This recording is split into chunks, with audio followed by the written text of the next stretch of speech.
The stagecoach lurched to a stop in a cloud of dust that tasted like failure. Abigail Hart stepped down onto land that looked like God had started making a world and quit halfway through. Flat, brown, endless. The kind of nothing that made you feel small just by existing in it.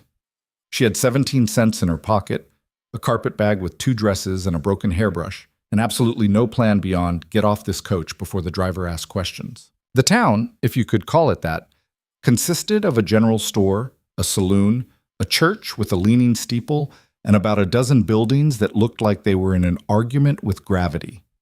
Faces appeared in windows, stared, disappeared. Abigail knew that look. She'd been seeing it for 3 months now, ever since Kansas City had made it clear that women like her, unmarried, unattached, unacceptable, didn't fit into their tidy little boxes. A woman came out of the general store wiping her hands on her apron. 50-ish. Hard eyes. The kind of woman who'd decided long ago that kindness was a luxury she couldn't afford. Help you? Not a question. More like an accusation. I'm looking for work, Abigail said.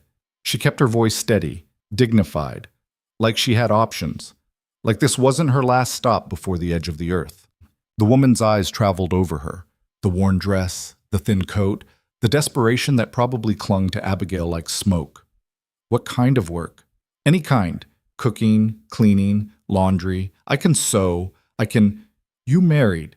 No, ma'am. Got family here? No, ma'am. The woman's mouth tightened.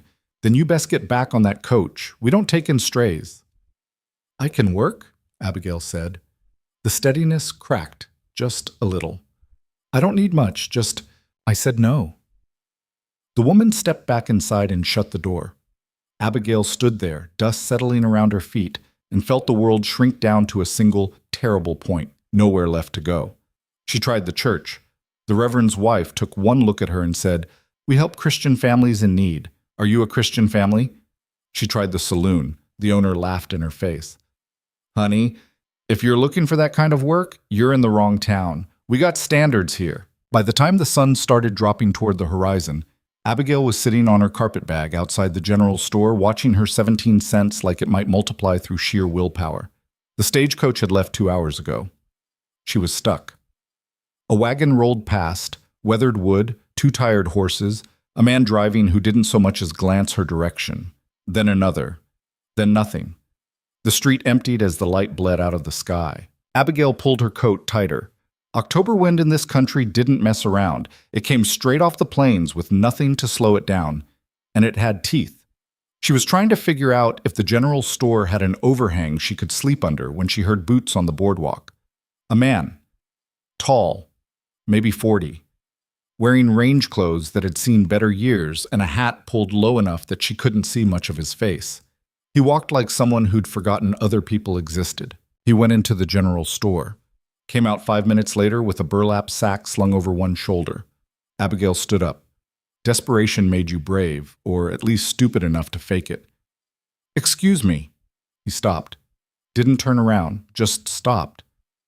"I'm looking for work. Any kind. I'm a hard worker and I don't eat much, and I..." "No." He started walking again. Abigail followed. "Please, I just need a place to stay and..." I said no. "I can cook, clean, mend clothes, handle livestock, whatever you need." He reached his wagon and threw the sack into the bed with a thud that said the conversation was over. "I don't have anywhere else to go." The words came out raw. True. The kind of truth you don't admit unless you're out of options. The man finally turned around. His face was hard. Not cruel, just hard. Like the land had worn away anything soft and left only the framework. Dark eyes that didn't give anything away. A scar cutting through one eyebrow, the kind of face that made you think twice about whatever you were about to say. "That's supposed to be my problem?" "No, sir, but I'm asking anyway." He looked at her for a long moment. Abigail had the feeling she was being assessed like livestock, worth calculating, problems weighed. "You run from something?" "No." "You got debts? Law after you?" "No." "Why'd you come here?" "Because everywhere else said no." Something flickered in his expression. Not sympathy, more like recognition. "Can you really cook?" "Yes, sir." "Handle a rifle?" That one caught her off guard. Yes, some. Some isn't good enough out here. Can you or can't you? I can. He studied her another beat, then turned to his wagon. Get in. Abigail didn't move. What's the wage? He looked back at her, and for the first time, something almost like amusement crossed his face. Almost. Room and board, that's it. That's not... You got 17 cents and nowhere to sleep. I got a ranch that needs work, and no patience for negotiation. You want the job or not? Abigail picked up her carpetbag and climbed into the wagon.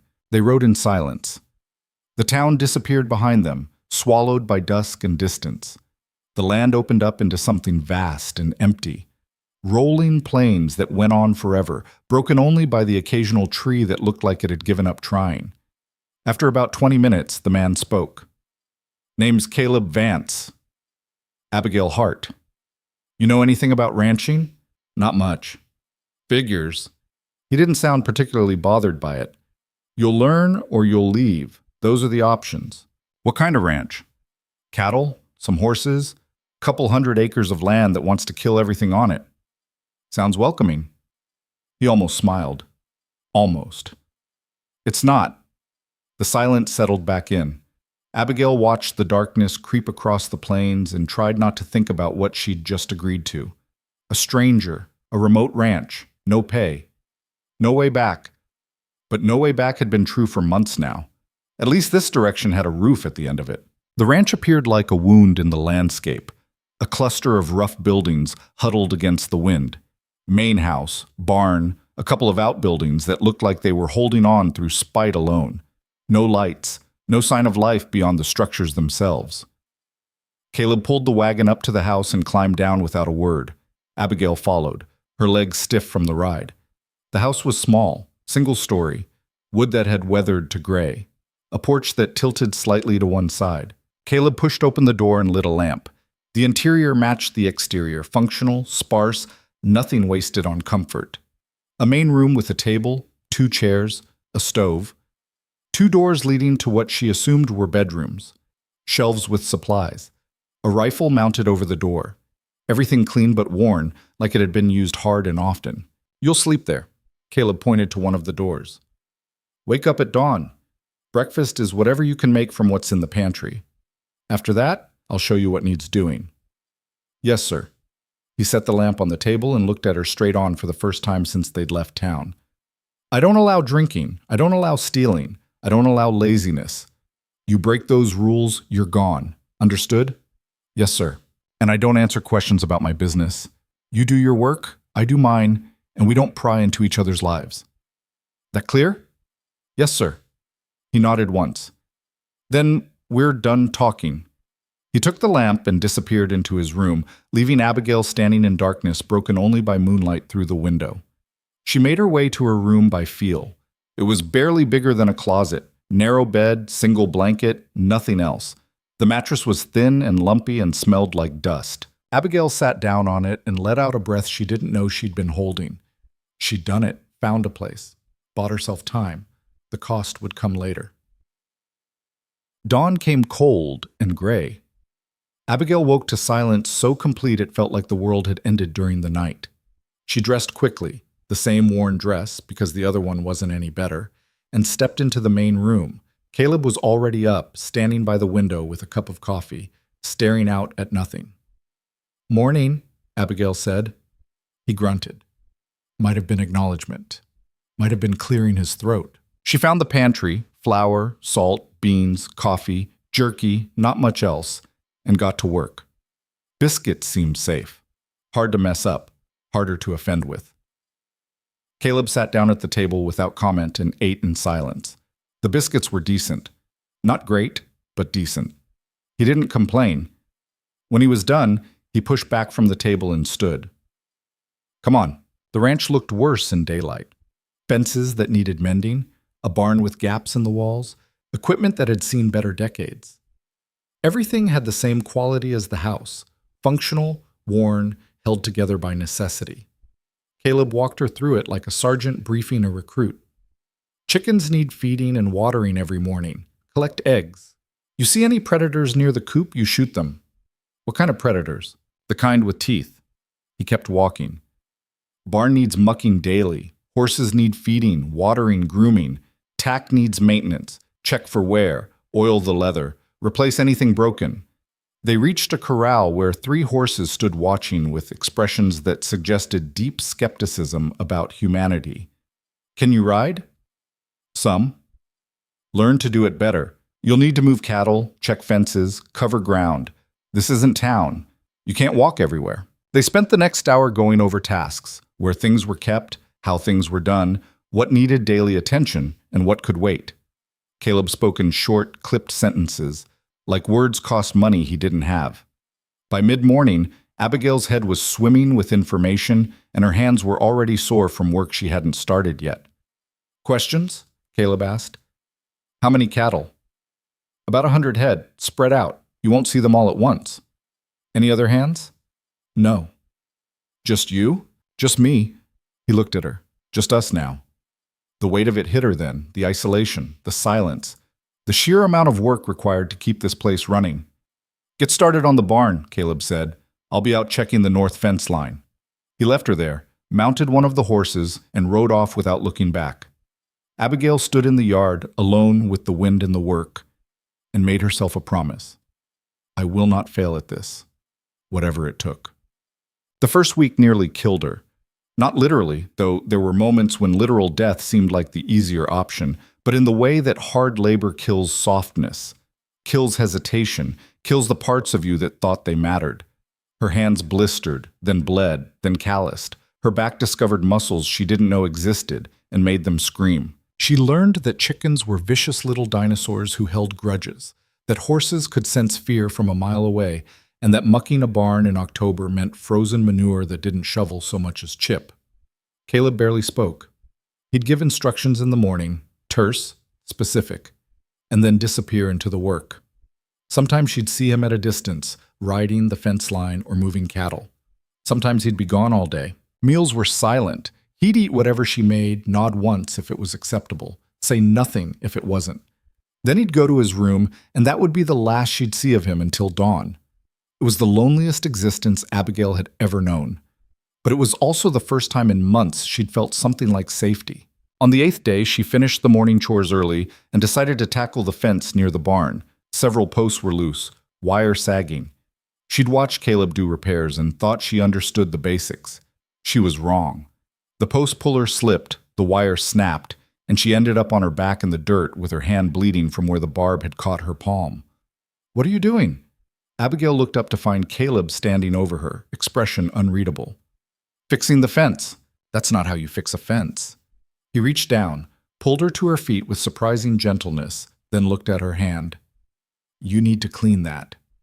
I'm fine. It's not a debate. Come on. He led her to the house, sat her down at the table, and brought out a basin of water and clean cloth. His hands, rough and scarred, were oddly careful as he cleaned the wound. You don't know what you're doing out there, he said. I'm learning. Learning by destroying my fence isn't helpful. Then teach me. He paused, meeting her eyes. Something shifted in his expression, not quite approval, but acknowledgement.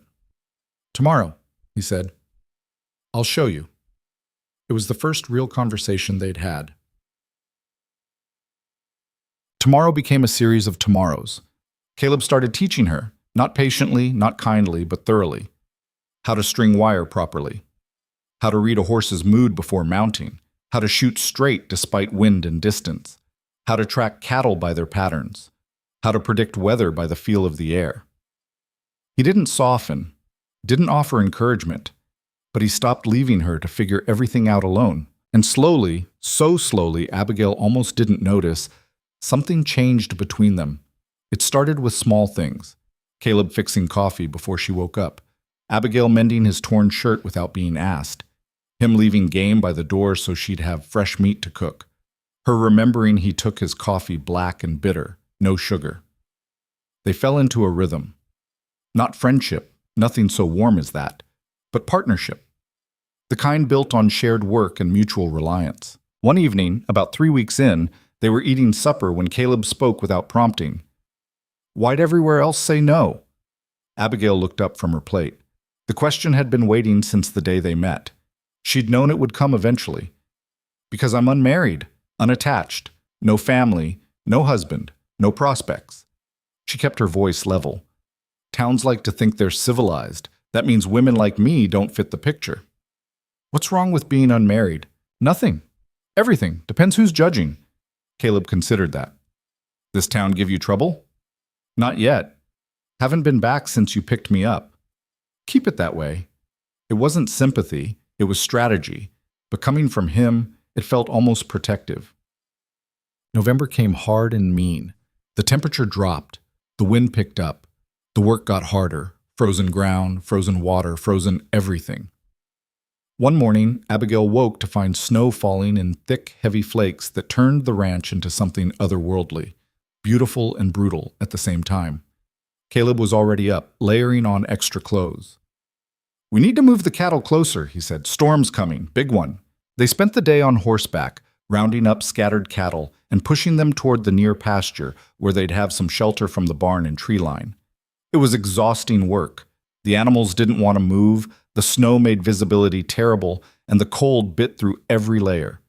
By the time they finished, Abigail couldn't feel her fingers or toes. That night, the storm hit full force. Wind screamed around the house. Snow piled against the walls. The temperature dropped so low that frost formed on the inside of the windows.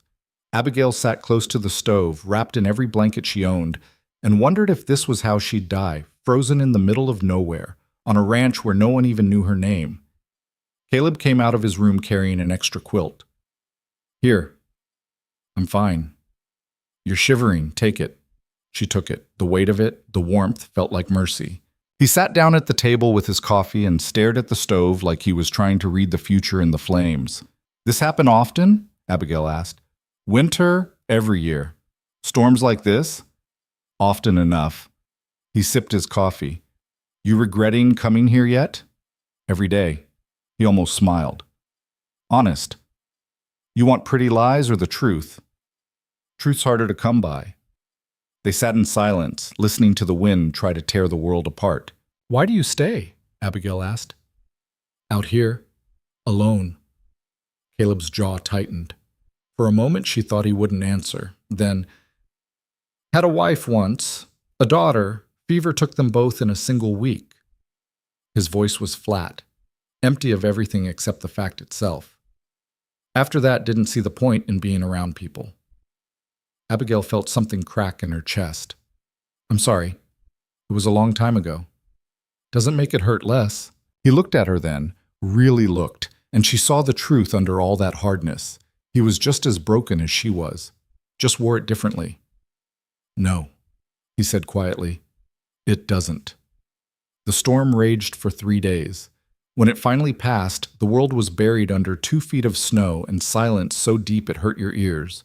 They dug out together, cleared paths, checked on the animals, repaired what the wind had damaged, and somewhere in that digging, that shared survival, something settled between them. Trust. Not spoken, not acknowledged, but there. December brought a different kind of storm.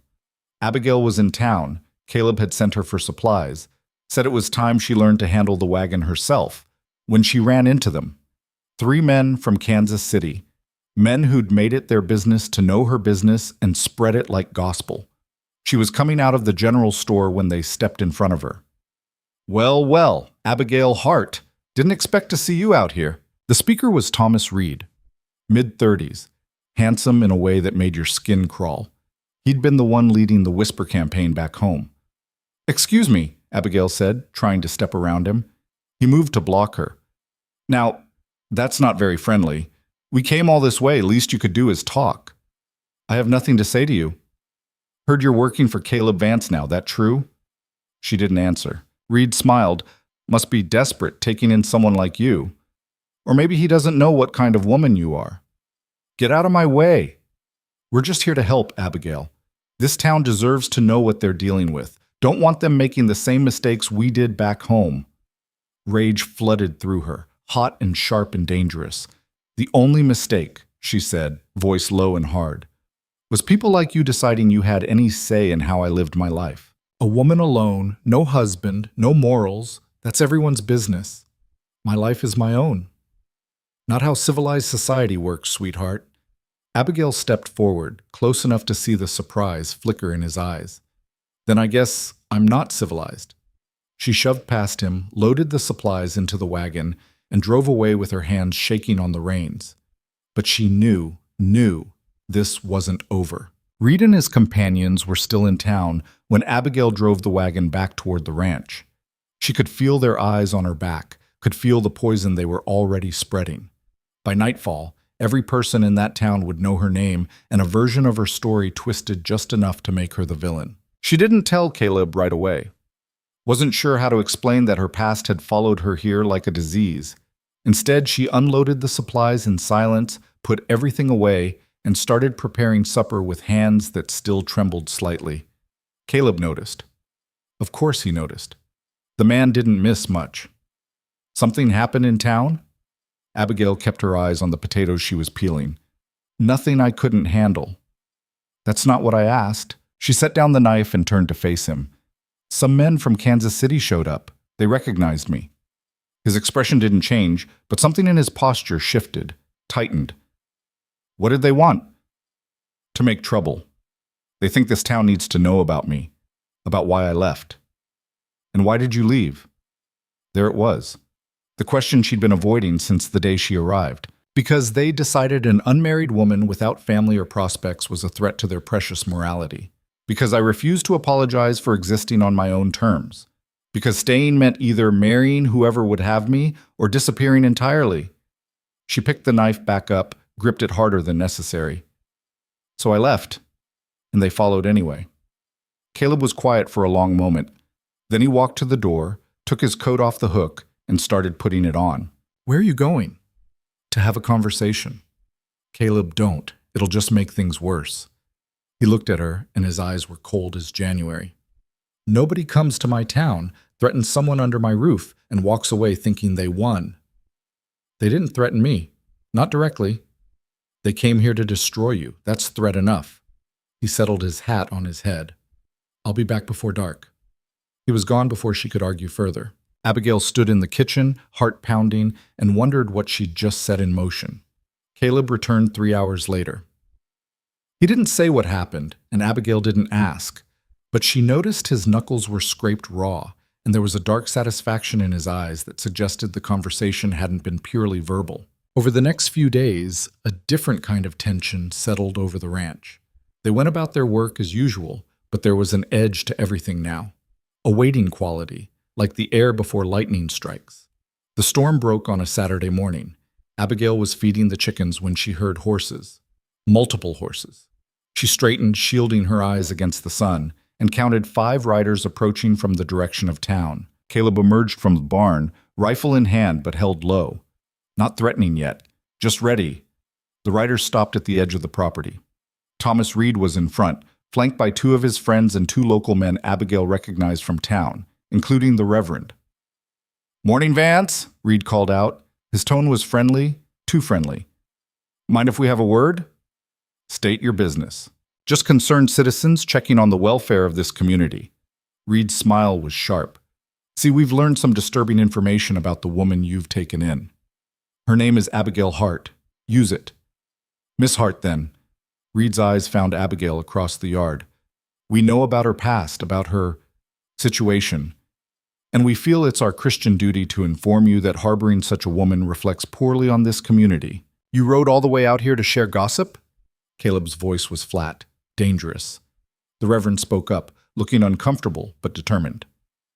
Mr. Vance, I understand you may not be aware of Miss Hart's character, but in Kansas City, she was known for— I don't care what she was known for in Kansas City, Caleb interrupted. I care that she works hard, follows the rules, and doesn't cause trouble. Everything else is none of my business. Or yours. It becomes our business when immorality sets up camp in our town, Reed said. A woman alone, living with a man she's not married to. Surely you see how that looks. She works for me. That's all there is to it. Is it? Reed leaned forward in his saddle. Because from where we stand, this looks like a man taking advantage of a desperate woman. Or maybe it's the other way around. Either way, it's not decent, not Christian, not acceptable. Caleb raised the rifle, not quite aiming, but the message was clear. Get off my land! We're not here to fight, the Reverend said quickly. We're here to offer a solution. Miss Hart should come back to town. We'll find her proper lodging, proper employment, something respectable. No, Abigail said. All eyes turned to her. She walked forward, positioning herself beside Caleb. Her heart was hammering, but her voice stayed steady. I'm not going anywhere with you. Reed's smile widened. See? This is exactly what we're talking about. A decent woman would welcome the opportunity to restore her reputation. But you'd rather stay here, living in sin. I'm living in survival, Abigail snapped. You want to talk about decency? You drove me out of Kansas City because I wouldn't conform to your narrow definition of acceptable. You made sure no respectable place would hire me, no decent family would take me in. You pushed me to the edge and then acted shocked when I did what I had to do to survive. We gave you options. You gave me ultimatums. Marry a man I didn't love or disappear. Those aren't options, those are threats. The Reverend shifted uncomfortably. Miss Hart, I understand you feel wronged, but the fact remains that your current situation is inappropriate. Living alone with a man, unmarried, without chaperone, it violates every standard of decent society. Then I guess I'm not part of decent society, Abigail said, and I'm fine with that. Reed's expression hardened. You may be fine with it, but this community isn't. We have standards, morals. We don't let corruption take root just because someone's too stubborn to see reason. Last warning, Caleb said. Leave. Or what? You'll shoot us? Reed laughed, but there was no humor in it. We're trying to help, trying to do the right thing. But if you insist on harboring this woman, if you insist on flaunting your disregard for common decency, then we'll have no choice but to take this matter to the proper authorities. What authorities? Caleb asked. The county sheriff, the territorial judge, people who understand that law and order require moral foundations. Reed gathered his reins. You have 1 week, Vance. Either Miss Hart leaves voluntarily or we'll be back with legal papers. Your choice. They rode away, leaving dust and tension in their wake. Abigail stood frozen, feeling like the ground had just opened beneath her feet. They can't do that, she said. Can they? Force me to leave? Caleb lowered the rifle. His jaw was tight. They can try. What do? We keep working, keep living, and if they come back, we deal with it then. But his voice lacked conviction, and they both knew it. That night, neither of them slept much. Abigail lay in her narrow bed, staring at the ceiling, and tried to figure out what her options were. She could leave, pack her bag, walk away, save Caleb the trouble. But where would she go? She was out of money, out of places, out of chances. Or she could stay and fight. But fight with what? She had no legal standing, no rights, no protection. Women like her existed in the margins, and margins had no power. By morning, she'd made a decision. Not a good one, just the only one she could live with. She was going to stay. The week passed in a blur of work and worry. Caleb didn't mention Reed's threat, and Abigail didn't bring it up. They moved through their routines like normal, but the normalcy felt brittle, fragile. On the 7th day, the riders came back. This time there were 8 of them, including a man wearing a badge, the county sheriff, a weathered man in his 50s with eyes that had seen too much to care about much anymore. Caleb and Abigail met them in the yard. The rifle stayed in the house this time. This wasn't a fight you could win with bullets. The sheriff dismounted and approached with papers in hand. Mr. Vance, Miss Hart. He nodded to each of them. I'm Sheriff Garrett. I've been asked to deliver this court order. He held out the papers. Caleb took them, scanned the contents, and his expression darkened. What is it? Abigail asked. A moral conduct violation, Caleb said. They're charging you with lewd behavior and demanding your immediate removal from the county. Abigail felt the blood drain from her face. On what grounds? Sheriff Garrett looked uncomfortable. The complaint alleges that you're living in an inappropriate situation with Mr. Vance, that your presence here constitutes a violation of community standards. That's insane. I work here. That's all. I'm just delivering the order, ma'am. Judge Holloway wants to see both of you in court tomorrow morning. He'll hear the case and make a ruling. Reed rode forward, satisfaction written all over his face. We tried to do this the easy way, Miss Hart. You refused. Now the law will decide. The law, Abigail said bitterly, written and enforced by men like you. Written to protect decent people from corrupting influences, Reed corrected. You'll have your chance to defend yourself. If you're innocent, surely the truth will set you free. The sarcasm in his voice made it clear what he thought the outcome would be. Sheriff Garrett tipped his hat. Court's at 9 o'clock. Don't be late. He remounted and led the group away. Abigail stood there, the weight of the situation crushing down on her chest. They're going to win, she said quietly. Aren't they? Caleb was still staring at the papers. Not if I have anything to say about it. What can you say? That I work for you? They'll twist that into something ugly. That I live here? That's exactly what they're accusing me of. There's no defense that doesn't play into their narrative. Then we change the narrative. How? He looked at her, and something in his expression made her heart skip. By telling a different story. That night they sat at the table and talked strategy. Caleb had dealt with courts before, property disputes, cattle theft, the usual frontier conflicts. He knew how these things worked. The judge is a reasonable man, Caleb said. Conservative, but fair. If we can show that your living situation is proper and necessary, he might dismiss the charges. And if we can't, then they'll force you to leave. Probably put you on a stage to somewhere else and make sure you don't come back. Abigail wrapped her hands around her coffee cup, seeking warmth that wouldn't come. I'm tired of running. Then don't. What choice do I have? Caleb was quiet for a long moment. Then he said, There might be one option. It's unconventional, but it would solve the legal problem. What option? He met her eyes. We could get married. The words hung in the air like smoke. Abigail stared at him. What? Not a real marriage, just a legal one, on paper. It would eliminate their accusations. Can't claim impropriety if we're legally wed. And it would give you protection, rights, a name that carries weight in this county. That's... Abigail couldn't finish the sentence. The idea was absurd, practical, terrifying, perfect. I know it's not ideal, Caleb said. And I'm not asking for anything beyond the legality. You'd still have your own room, your own life. We'd just be partners, legally recognized. Why would you do that? Because I'm tired of watching people get crushed for not fitting into neat little boxes. Because you work hard and deserve better than this. Because... He paused, searching for words. Because it's the right thing to do. Abigail felt something crack in her chest. Not breaking, opening. If we do this, she said slowly, it would be forever.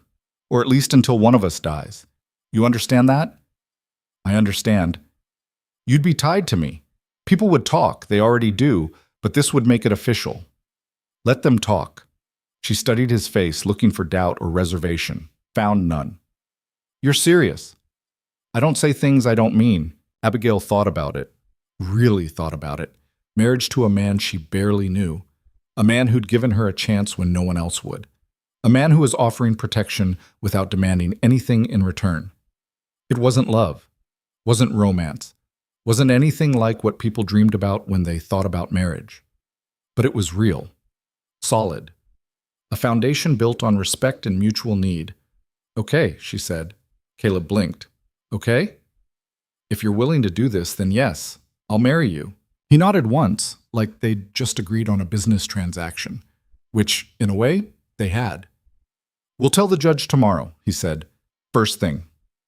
That night, Abigail lay awake again, but this time the fear was mixed with something else. Something that felt almost like hope. Morning came too fast.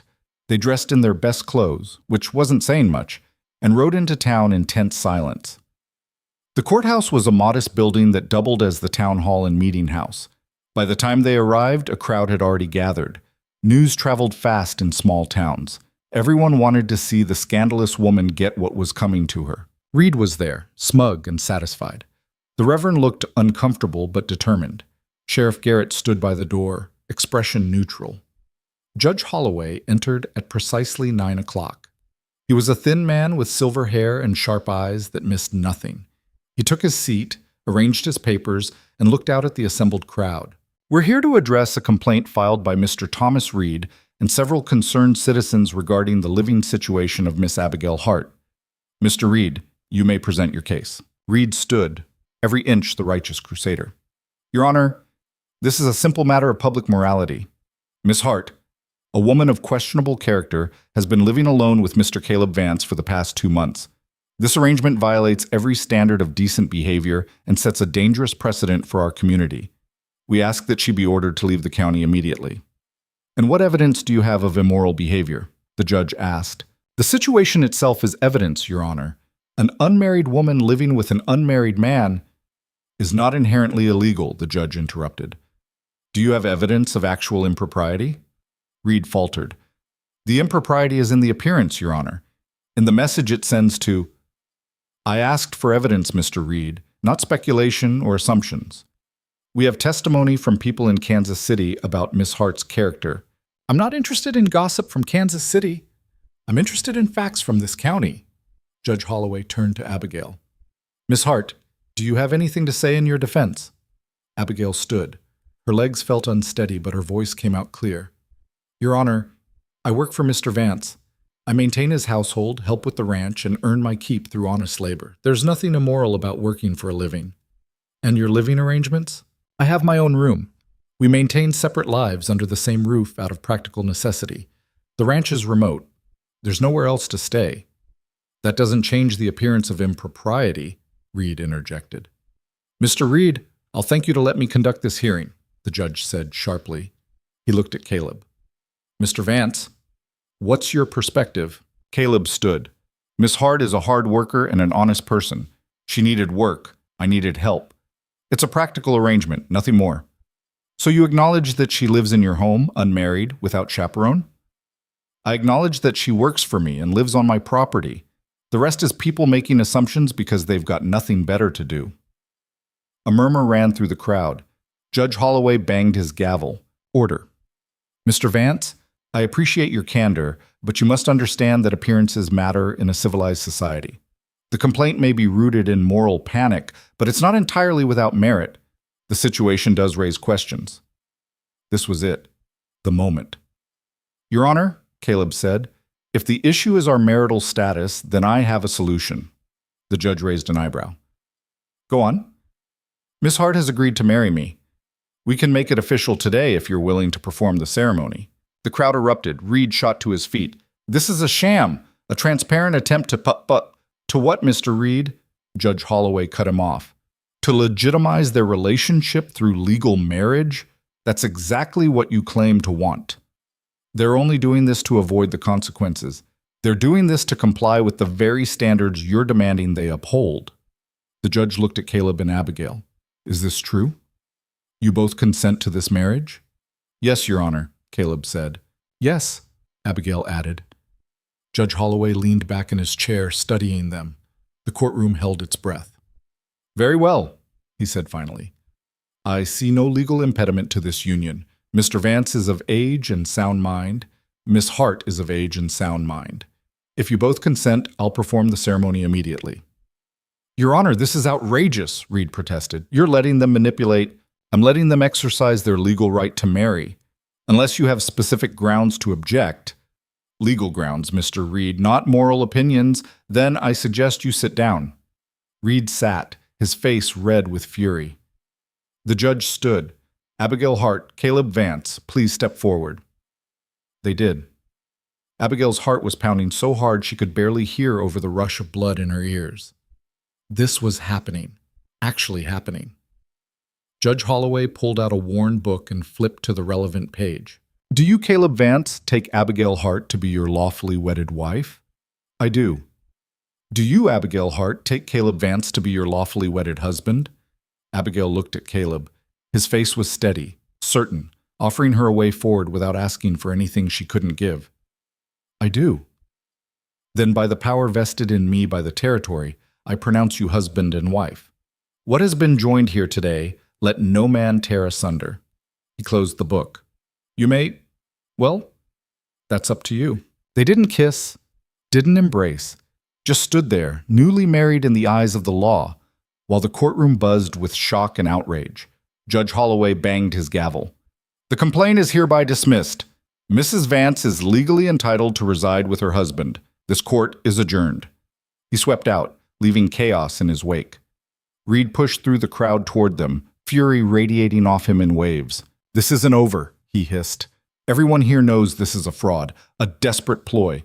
You think a piece of paper changes what you are." Caleb stepped forward, placing himself between Reed and Abigail. The piece of paper says she's my wife. That makes her family. And if you or anyone else has a problem with that, they can take it up with me directly. The threat was clear. Reed's hands clenched into fists, but he had just enough sense to recognize a losing battle. You deserve each other, he spat, and stormed out. The crowd dispersed slowly, throwing looks ranging from disapproval to curiosity to something that might have been respect. Sheriff Garrett approached, his expression unreadable. Well, he said, that was unexpected. We just wanted to end this peacefully, Abigail said. You did. Legally, at least. He tipped his hat. Congratulations, Mrs. Vance, Mr. Vance. Try to stay out of trouble. They walked out of the courthouse together into harsh winter sunlight. The wagon waited where they'd left it. Everything looked exactly the same as it had an hour ago, except everything had changed. They were married. The ride back to the ranch was silent. Not the comfortable silence they'd developed over months of working together, but something heavier, more complicated. When they reached the house, Caleb helped her down from the wagon, a gesture he'd never made before, then seemed to realize it and awkwardly stepped back.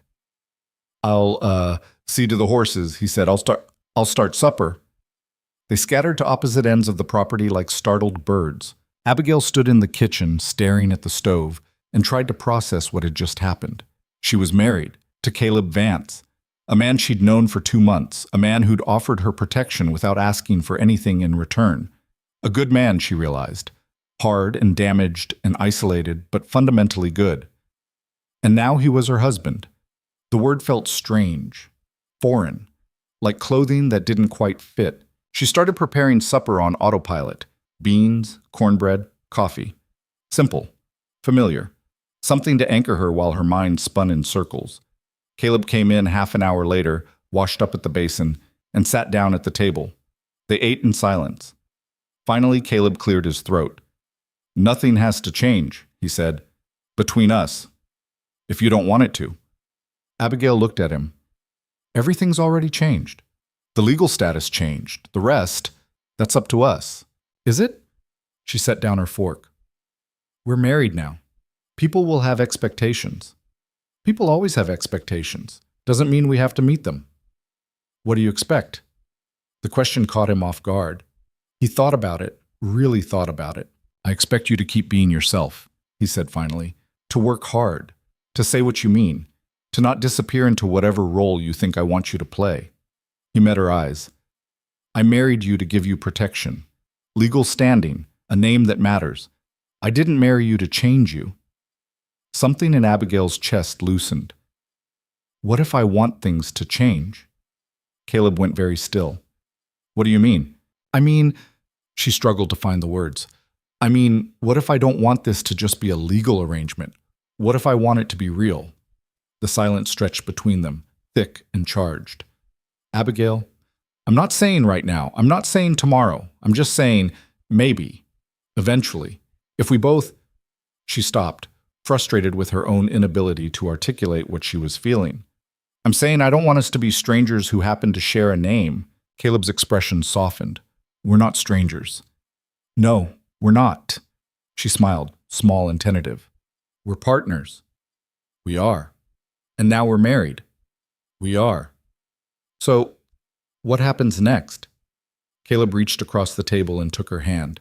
It was the first time he'd touched her beyond necessity, and the warmth of his palm against hers sent a shock through her system. We keep living, he said. We keep working.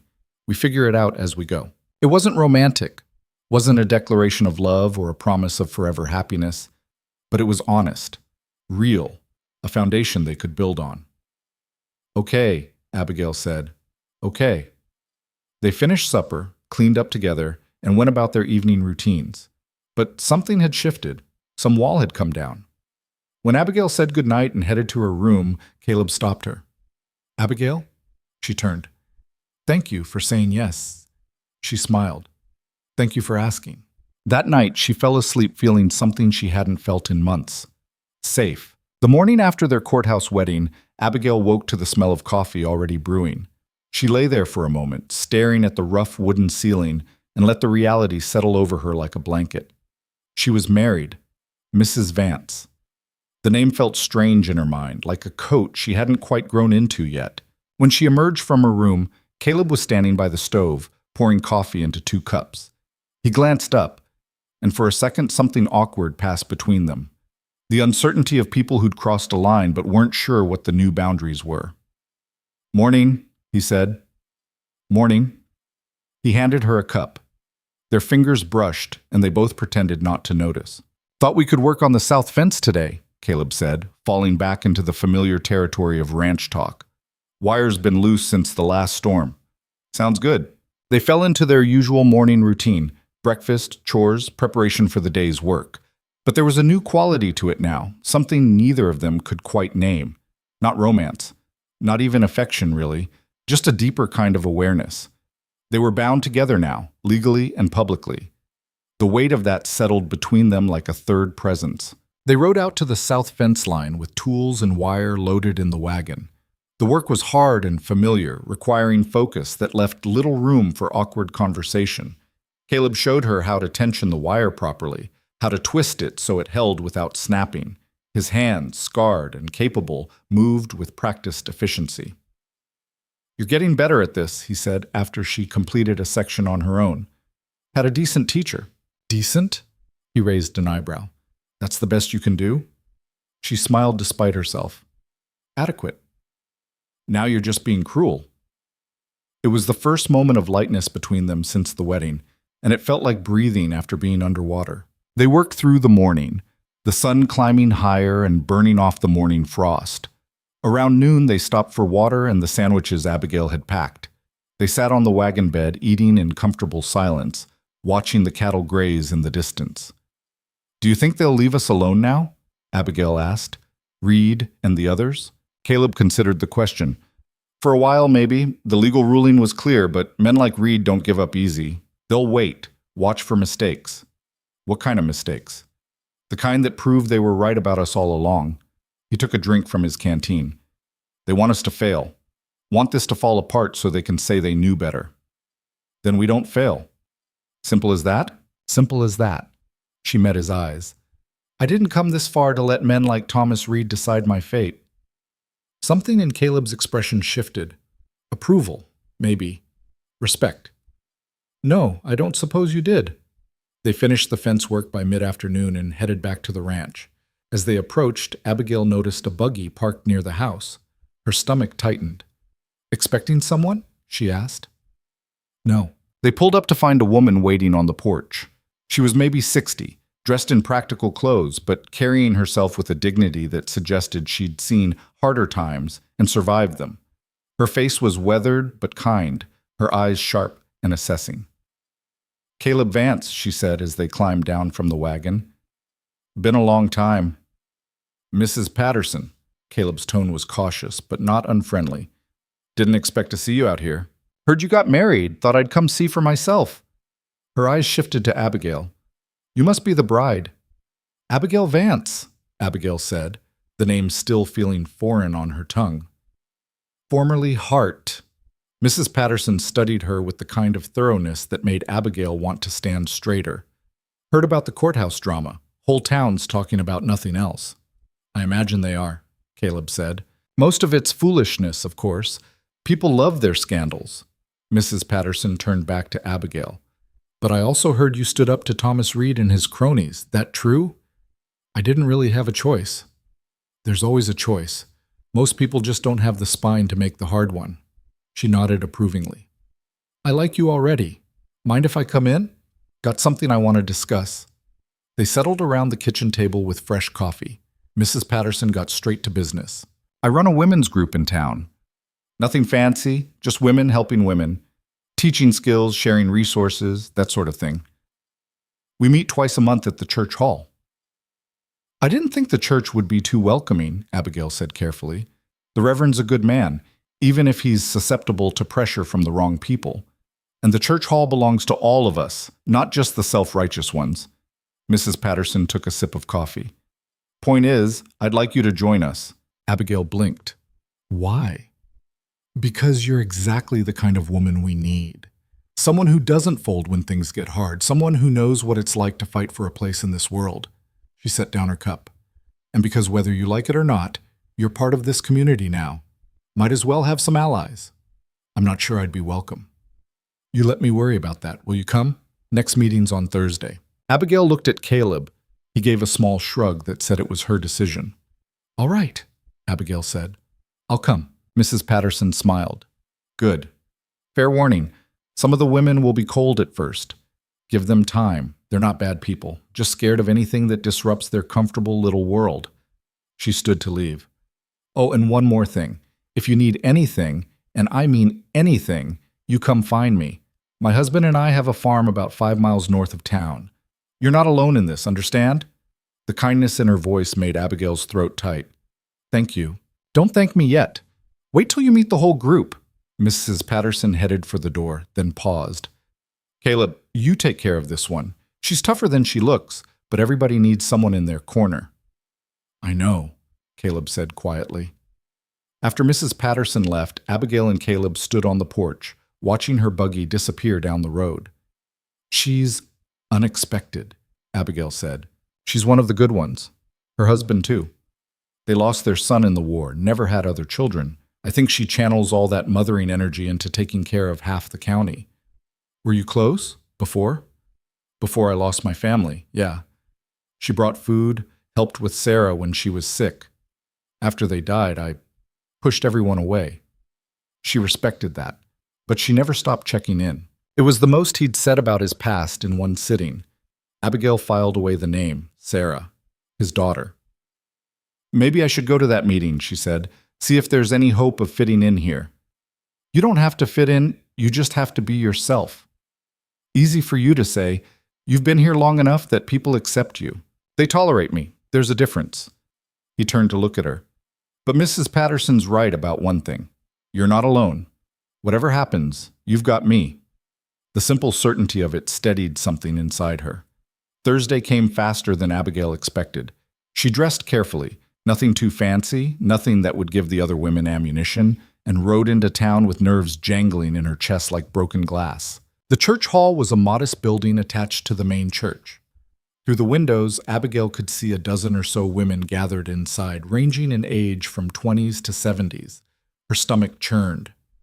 Mrs. Patterson met her at the door. Right on time. Good. Come on, let's introduce you.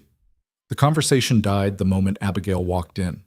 A dozen pairs of eyes turned to assess her, expressions ranging from curious to hostile to carefully neutral. Ladies, Mrs. Patterson said loudly, this is Abigail Vance, Caleb's wife. She's joining our group.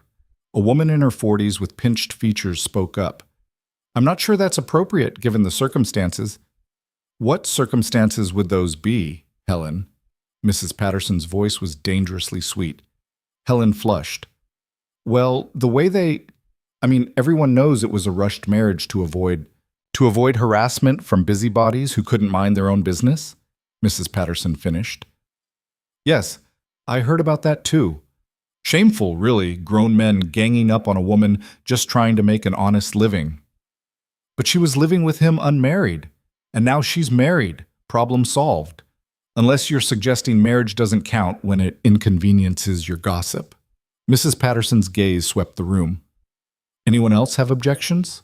No? Good. Then let's get started. She guided Abigail to a seat near the front, next to a young woman with kind eyes and a shy smile. I'm Mary, the young woman whispered. Don't mind Helen, she's like that with everyone. Thanks, Abigail whispered back. The meeting focused on quilting, specifically making quilts for families who'd lost homes in a recent fire 2 counties over. Mrs. Patterson distributed fabric and patterns, and the women got to work. Abigail had basic sewing skills, enough to mend clothes and fix tiers. Quilting was more complex, but she paid attention and did her best to keep up. Mary helped quietly, showing her stitches without making a fuss about it. As they worked, conversation flowed around her. Talk of families, crops, weather, town gossip. Most of the women ignored Abigail, but a few warmed up gradually, asking her opinion on fabric colors, commenting on her stitching. Helen, however, remained icily polite. During a break for tea and cookies, she approached Abigail with a smile that didn't reach her eyes. So, Mrs. Vance, how are you finding married life? Different from what I expected, Abigail said honestly. But good. I imagine it must be an adjustment, going from living in sin to respectability. The room went quiet. Abigail set down her teacup carefully. I was never living in sin. I was working. There's a difference. Is there? The two of you alone on that ranch, no chaperone, no oversight. We had work to do and bills to pay. Not everyone has the luxury of worrying about appearances. Morality isn't a luxury. Neither is survival. Abigail stood. You want to judge me for doing what I had to do to keep a roof over my head? Fine, judge away. But I'm not going to apologize for refusing to starve just to make people like you comfortable. Helen's face turned red. How dare you? Ladies! Mrs. Patterson's voice cut through the tension like a blade. I believe we all have quilting to finish. Helen, perhaps you could work on the corner pieces? You're so good at those. It was a dismissal, gentle but firm. Helen retreated with wounded dignity, shooting Abigail a look of pure loathing. Mary leaned over. That was brave. That was stupid, Abigail muttered. I'm supposed to be making friends, not enemies. Helen was never going to be your friend. At least now she knows you won't be pushed around. The rest of the meeting passed without incident, though the atmosphere remained strained. When it ended, several women left quickly without saying goodbye. A few others approached Abigail with cautious warmth. Don't let Helen get to you, one older woman said. She's been bitter since her husband left her for a younger woman. Takes it out on anyone who threatens her sense of how things should be. I'll keep that in mind. Mrs. Patterson walked Abigail out to her wagon. You did well in there.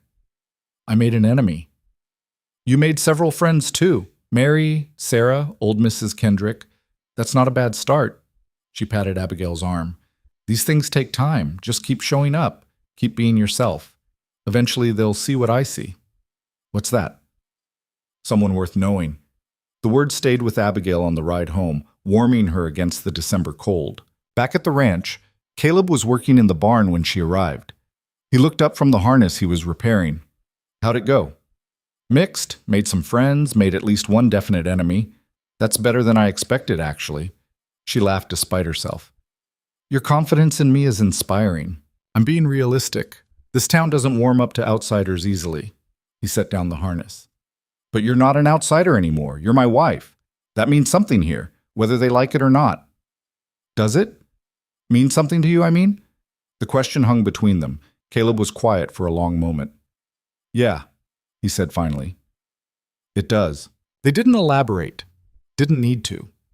Something was growing between them, slow and tentative like grass pushing through frozen ground. Neither of them wanted to examine it too closely yet. December deepened into January, and life found a rhythm. Abigail attended the women's meetings, gradually earning cautious acceptance from most of the group. She and Caleb worked the ranch, their partnership becoming more natural with each passing day. They started talking more, real conversations about their pasts, their thoughts, their hopes for the future. Abigail learned that Caleb had been a carpenter before becoming a rancher, that his wife had loved singing, that his daughter had been learning to read when she died. He learned that Abigail had wanted to be a teacher, that her parents had died when she was 16, that she'd been on her own ever since. They learned each other's rhythms, when to talk and when silence was enough, when to push and when to give space, how to work together without getting in each other's way. Slowly, the house started feeling less like a temporary shelter and more like a home. But peace never lasted long on the frontier. In late January, Sheriff Garrett showed up at the ranch unannounced. His face was grave. We've got a problem, he said without preamble. Caleb and Abigail exchanged glances. What kind of problem? Thomas Reed filed a petition with the territorial judge. He's claiming your marriage is fraudulent, entered into solely to circumvent the moral conduct charges. He's demanding a formal investigation. Abigail felt the ground shift beneath her feet. Can he do that? He can file whatever he wants. Doesn't mean it'll go anywhere, but... Garrett shifted uncomfortably. The judge is taking it seriously. He's sending an investigator next week. What kind of investigator? Caleb asked. Someone who'll look into your living situation, interview neighbors, determine if the marriage is legitimate or just a legal fiction. What determines legitimacy? Abigail demanded. We're legally married. We live together. What more do they want? Garrett looked embarrassed. They'll be looking for evidence of a genuine marital relationship, shared finances, shared living space, that sort of thing. The implication hit Abigail like a slap. You mean they'll be checking if we share a bed? Among other things, yes. Caleb's jaw tightened. This is absurd. Maybe so, but it's happening. Investigator arrives Monday. I'm giving you fair warning so you can prepare. After Garrett left, Abigail and Caleb sat at the kitchen table in heavy silence. They're not going to stop, Abigail said finally. Are they? No matter what we do, Reed and his allies will keep finding ways to attack us. Seems that way. What do we do? Caleb looked at her, something complicated in his expression. We could give them what they want, make the marriage real in every sense. Abigail's breath caught. You mean... I mean, share a room, share a life, stop keeping each other at arm's length, and actually be married. He paused. Only if you want to. I'm not asking for anything you're not willing to give. But if we're going to convince an investigator this is real, we need to start living like it is. Abigail's mind raced. The idea should have terrified her. Marriage in truth, not just on paper. Intimacy with a man she'd known only a few months. But looking at Caleb across the table, remembering all the ways he'd shown her respect and kindness, she didn't feel fear. She felt something closer to readiness. Would you want that? She asked. A real marriage? I wouldn't have suggested it if I didn't. Why? He reached across the table and took her hand. Because somewhere in the last few months, you stopped being an employee and started being important. Because I wake up, and the first thing I think about is whether you slept well. Because when you laugh at something I said, it's the best part of my day. He squeezed her hand gently. Because I'm tired of pretending this is just convenience. Abigail felt tears prick her eyes. I'm scared. Of me? Of this. Of wanting something and losing it again. I've lost everything before, Caleb. I don't know if I could survive losing this too. You won't lose it. You won't lose me. His voice was steady, certain. I'm not going anywhere. She believed him. Against all odds, against all her learned caution, she believed him. Okay, she whispered. Okay? Let's make it real. That night, Abigail moved her few belongings from the small room to Caleb's, now their room. It felt momentous and ordinary at the same time. Caleb gave her space in the dresser, on the shelves, made room for her things next to his. They changed for bed in awkward silence, uncertain of the new boundaries. But when they finally lay down together, Caleb simply pulled her close, her back against his chest, his arm around her waist. This all right? He asked. Yeah, she said, surprised to find it was true. This is all right. They fell asleep like that, two broken people finding wholeness in each other's warmth. The investigator arrived the following Monday as promised. He was a thin man with spectacles and a notebook, introduced as Mr. Thornton from the territorial office. He spent 3 days at the ranch and in town, asking questions, observing, making notes. He interviewed Abigail and Caleb separately and together, asked about their daily routines, their finances, their relationship. Inspected the house, noting the single bedroom they now shared, the combined household items, the small intimacies that suggested genuine cohabitation. He spoke to neighbors, to townspeople, to anyone who might have an opinion on the Vances' marriage. Through it all, Abigail and Caleb presented a united front. They didn't perform or exaggerate. They simply lived their lives, working together, eating together, talking together. The affection that had been growing between them over months showed through in small gestures. A hand on the small of her back, her adjusting his collar before he went to town, the way they moved around each other in the kitchen with practiced ease. On the third day, Mr. Thornton sat down with them for a final interview. I've completed my investigation, he said. I'll be honest with you both. When I arrived, I expected to find a marriage of convenience, a legal fiction designed to circumvent social pressure. Abigail's stomach tightened. But what I found, Thornton continued, is two people who have built a genuine partnership. Your finances are properly combined. Your living arrangements are consistent with a legitimate marriage. Your neighbors, those willing to speak honestly, describe a couple who work hard and keep to themselves, but show every sign of mutual respect and affection. He closed his notebook. In my professional opinion, this is a valid marriage in every legal and practical sense. I'll be recommending that the petition be dismissed. Relief flooded through Abigail so intensely she felt dizzy. Thank you, Caleb said. Don't thank me. I'm just reporting facts. Thornton stood. But might I offer some unsolicited advice?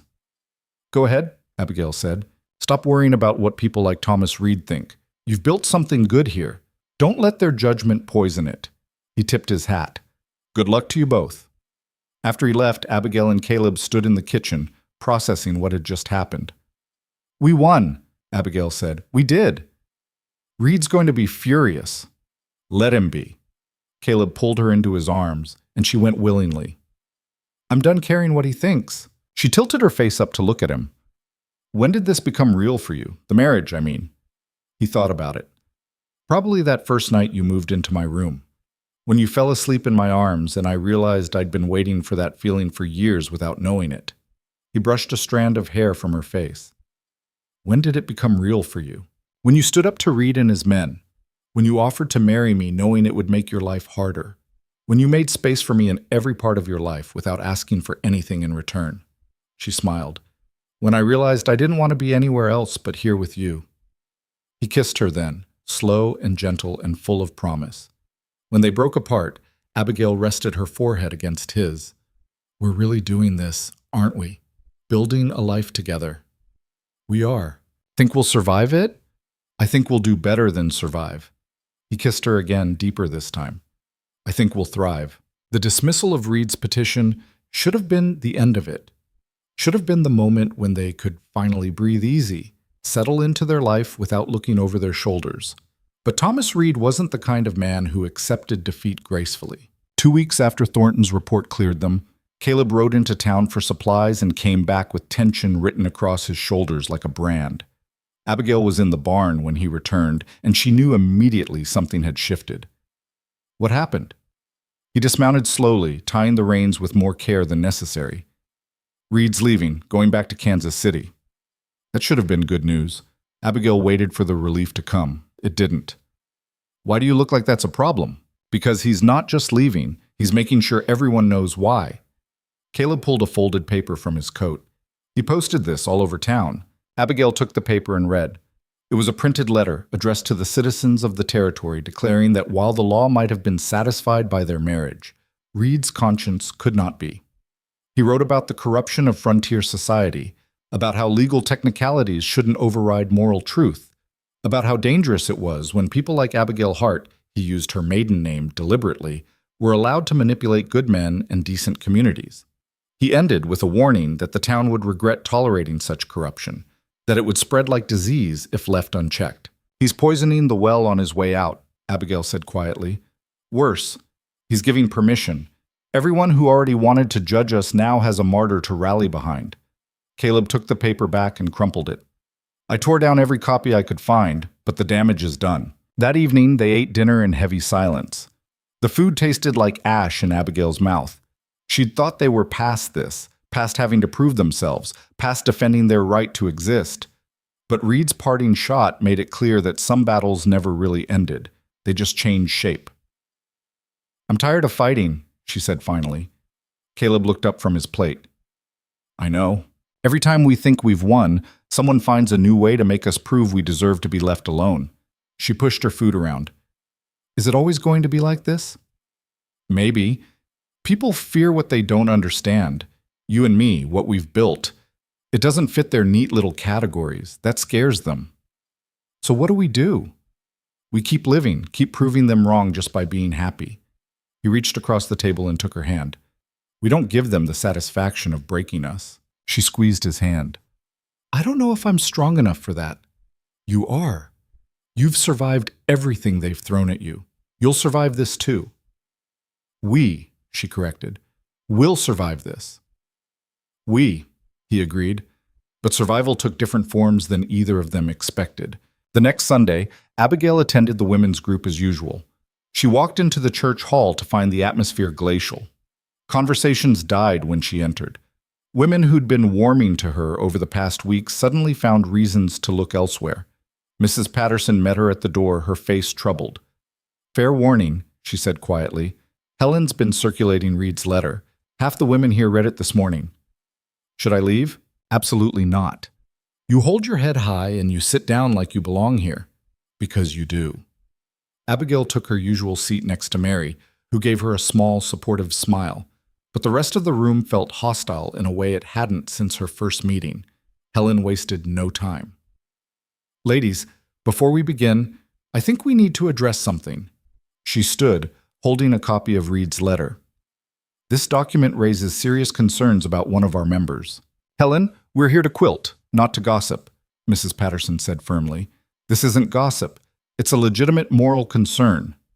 Mr. Reed has made serious allegations about Mrs. Vance's character." "Mr. Reed is a bitter man who couldn't accept that the law didn't side with him," Mrs. Patterson interrupted.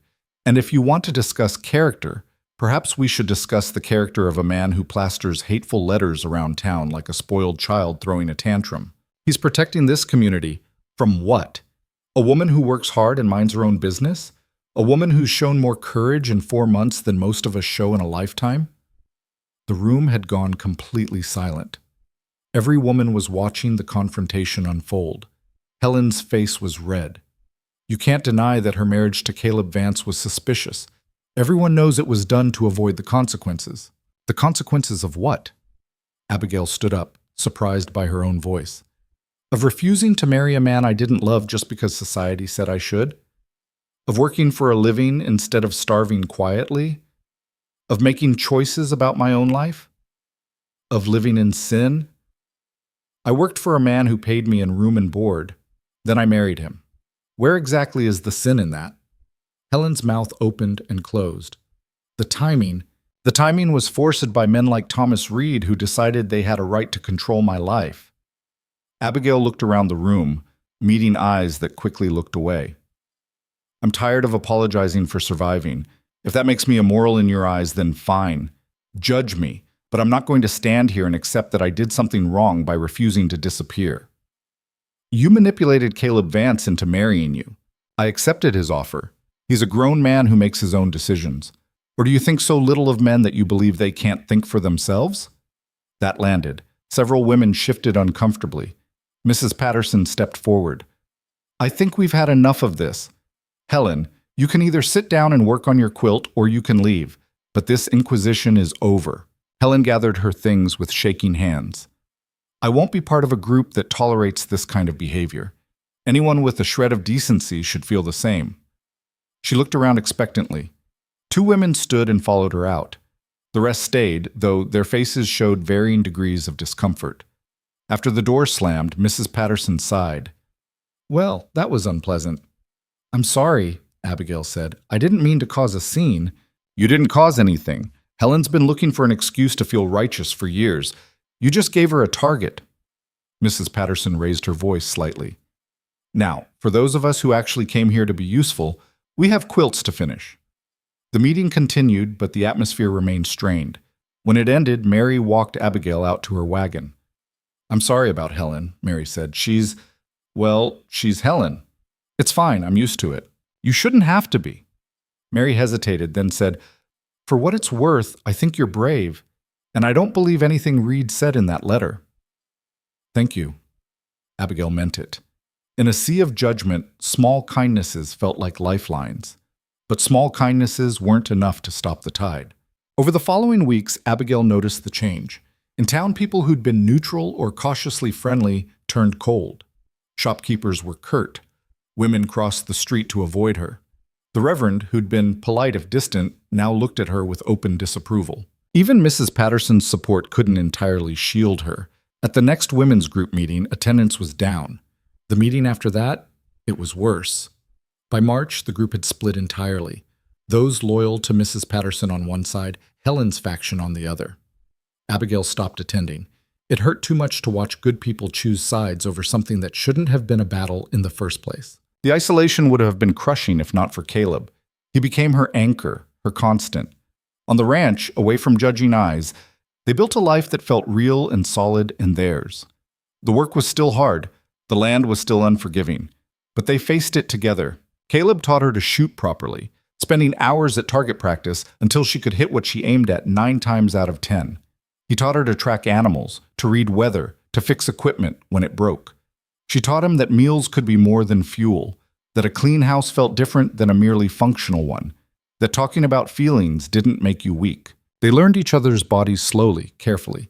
Caleb was patient, always checking that she was all right, never pushing further than she was ready to go. Abigail discovered that intimacy could be gentle instead of transactional, that trust made everything better. Some nights they'd sit on the porch after supper, watching the sun set over the plains, and Abigail would feel something close to peace. This was her life now. This ranch, this man, this hard-won quiet. Let the town think what it wanted. She had everything she needed right here. But the town wasn't done with them yet. In early April, Sheriff Garrett rode out to the ranch again. His expression was even grimmer than usual. "What now?" Caleb asked, not bothering with pleasantries. "Territorial Council is implementing new regulations about land ownership and moral conduct.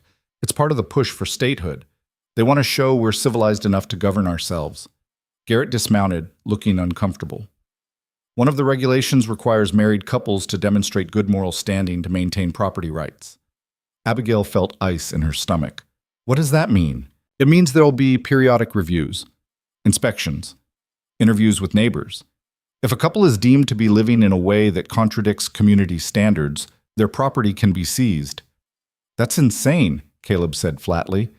"Who determines what community standards are?"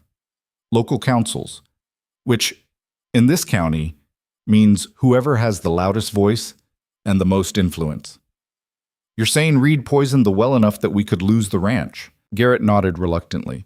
"I'm saying you need to be careful, very careful, because there are people in this town who would love an excuse to prove you don't belong here." After he left, Caleb and Abigail stood in the yard, the weight of this new threat settling over them like snow. "They're never going to stop," Abigail said. "Are they? We could do everything right, live perfectly by every standard they set, and they'd still find a reason to tear us down." "Probably. So what do we do?" Caleb looked at the ranch, the house they'd made a home, the land they'd worked until their hands bled, the life they'd built from nothing. His jaw set in a way Abigail had learned meant he'd made a decision. "We fight," he said. "Not their way.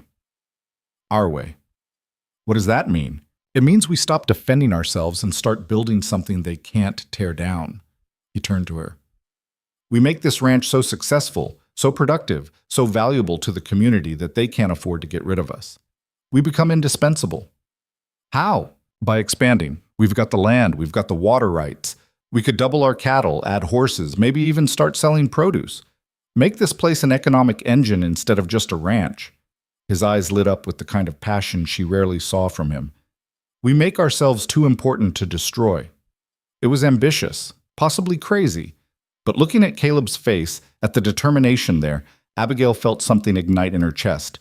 "All right," she said, "let's do it." They spent the next week planning. Caleb knew ranching but had never thought big. Abigail didn't know ranching but understood economics.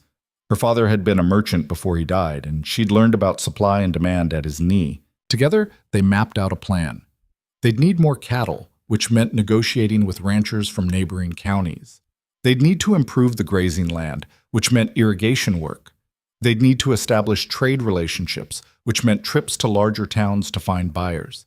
It would take years, would require every penny they had and then some, would demand work that made their current schedule look leisurely, but it would also make them necessary, valuable, harder to dismiss or destroy.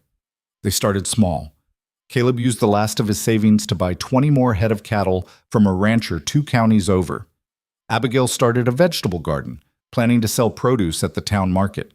They repaired fences, improved the barn, made everything more efficient. The work was brutal.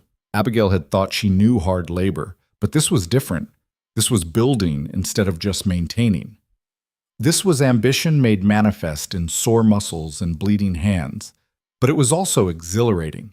For the first time since arriving at the ranch, Abigail felt like she was creating something instead of just surviving. She was building a future. In May, she took her first vegetables to market. She'd grown carrots, radishes, lettuce, peas, early crops that could handle the unpredictable spring weather. She set up a small stand at the edge of the market square, trying not to notice the stares. The first hour, no one approached. People walked past, glancing at her produce, but no one stopped. Abigail kept her head high and her smile ready, even as rejection settled in her chest like stones. Then Mrs. Patterson's appeared, her basket over her arm. "Those radishes look good," she said loudly. "How much?" 2 cents a bunch. I'll take 3 bunches, and a head of lettuce. Mrs. Patterson made a show of examining the produce, speaking loudly enough for nearby shoppers to hear. Finest vegetables I've seen all season. You've got a gift for growing things. Other women noticed. A few approached, curiosity overcoming their hesitation. By noon, Abigail had sold half her stock. By closing time, she was down to just a few bunches of radishes. She counted her earnings on the way home, $1.37. It wasn't much, but it was hers. Earned through her own work, sold on her own merit. The money felt heavy and valuable in her palm. Caleb was waiting when she got home, and the smile on her face must have told him everything. Good day? Better than I expected. She showed him the money. Mrs. Patterson helped. She bought from me first, which gave others permission to do the same. We should do something for her. Thank her properly.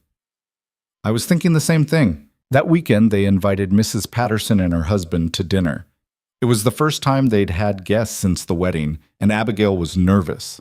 She cooked everything she could remember her mother making: roasted chicken, fresh bread, vegetables from the garden, pie made with preserved apples. The Pattersons arrived at sunset. Mr. Patterson was a quiet man with kind eyes and work-worn hands. He and Caleb fell into easy conversation about cattle and weather and all the safe topics men use to build friendship. Mrs. Patterson helped Abigail in the kitchen, looking around with approval. "You've made this place a home," she said. "It was just a house when Sarah was alive. After she died, it became a tomb, but you've brought it back to life." Caleb did that as much as I did. "No, honey. Caleb survived. You helped him live again. There's a difference." She squeezed Abigail's shoulder. "You're good for him. Anyone with eyes can see that." Dinner was easy and warm, filled with conversation and laughter. The Pattersons told stories about their son, about the early days of settling the territory, about all the changes they'd seen. Caleb talked more than Abigail had ever heard him talk. His face relaxed in a way it rarely was in town. As they were leaving, Mr. Patterson shook Caleb's hand firmly. "You've got something good here," he said. "Don't let the bastards take it from you." "Don't plan to." "Good man."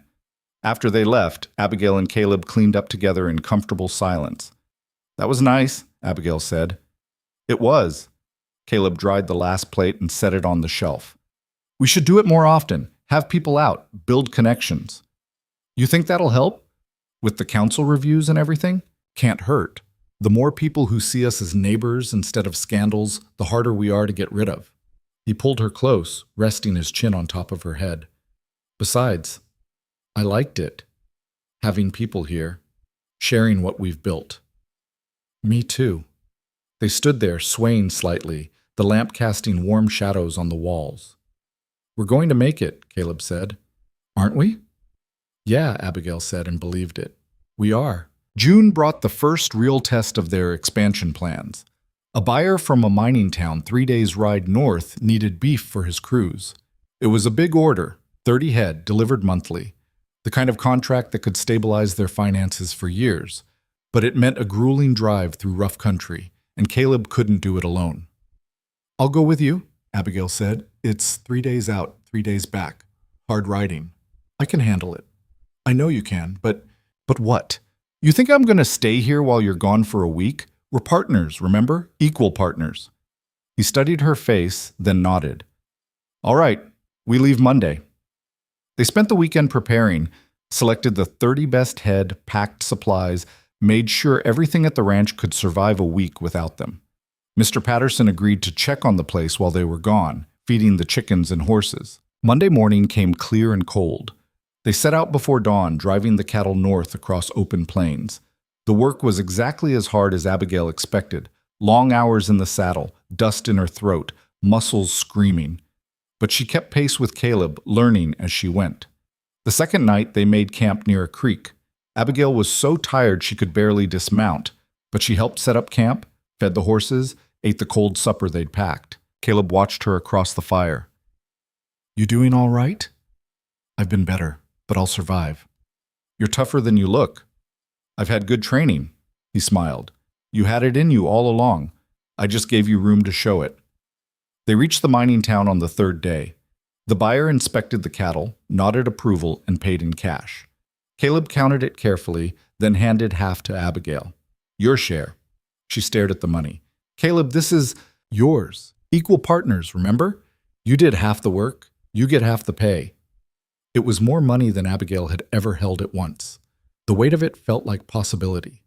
The ride home was easier without the cattle, but still exhausting. They pushed hard, eager to get back to the ranch. By the time they arrived, both of them were ready to collapse. But the ranch was intact, the animals were fine. Everything had survived their absence. That night, lying in bed with Caleb's arm around her, Abigail felt something settle into place. They'd done it. Built something, expanded it, proved they could handle more than just survival. "What are you thinking?" Caleb asked. "That I never imagined this. Any of this. 6 months ago, I was sitting outside a general store with 17 cents, and now..." She gestured at the room, at the life they'd built.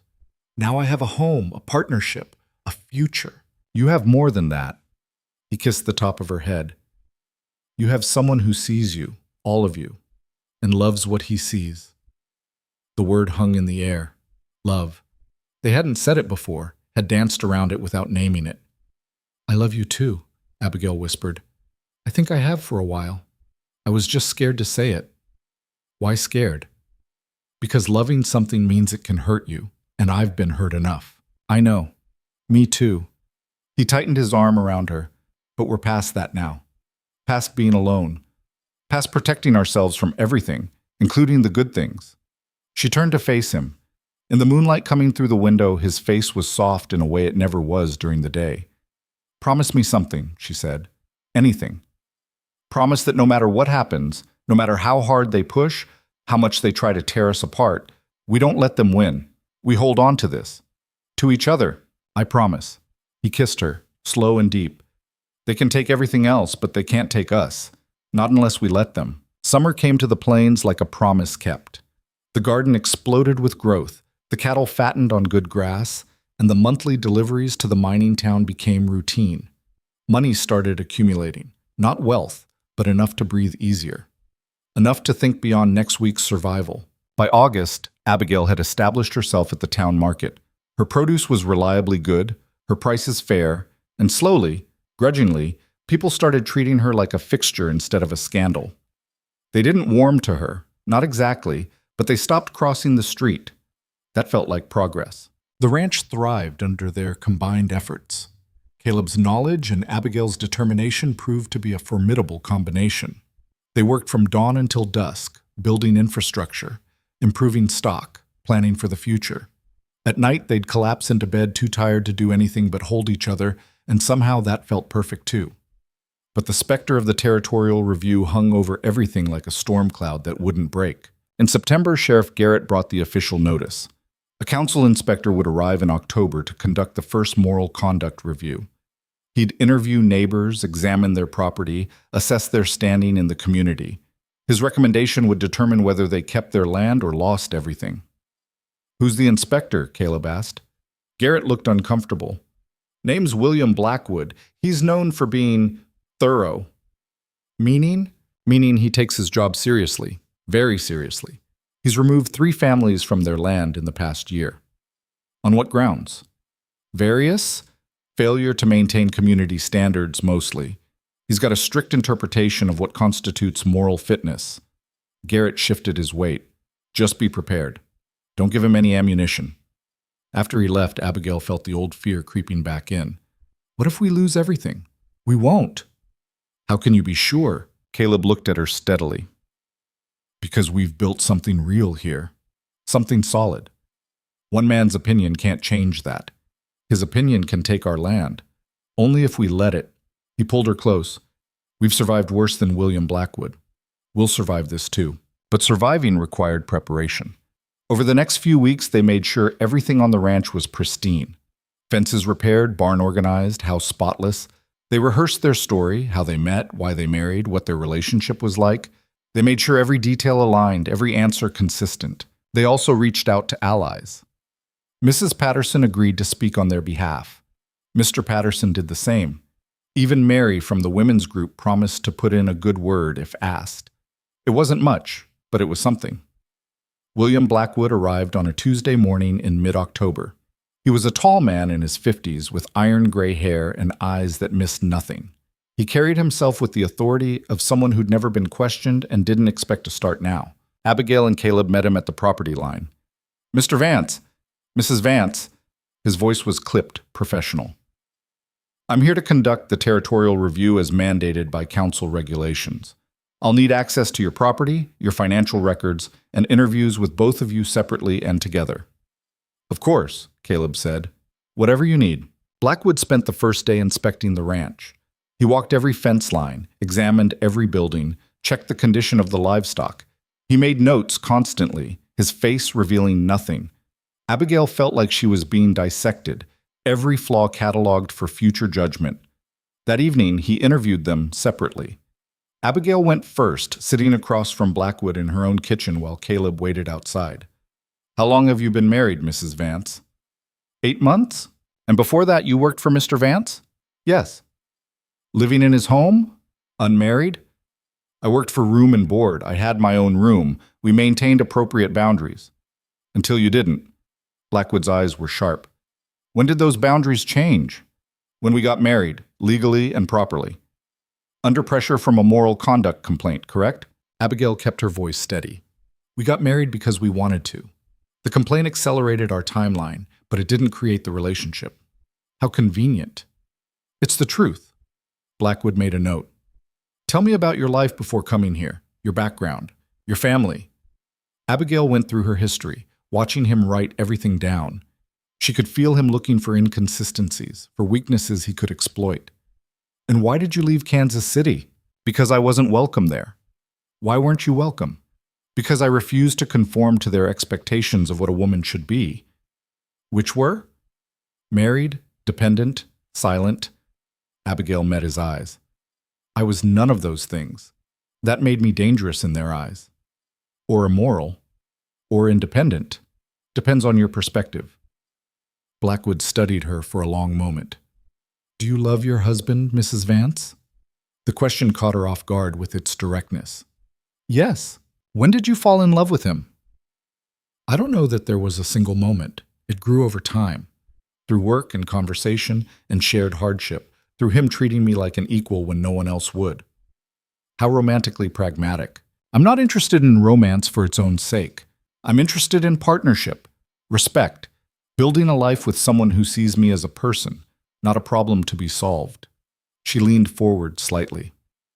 "And yes, I love him. Deeply.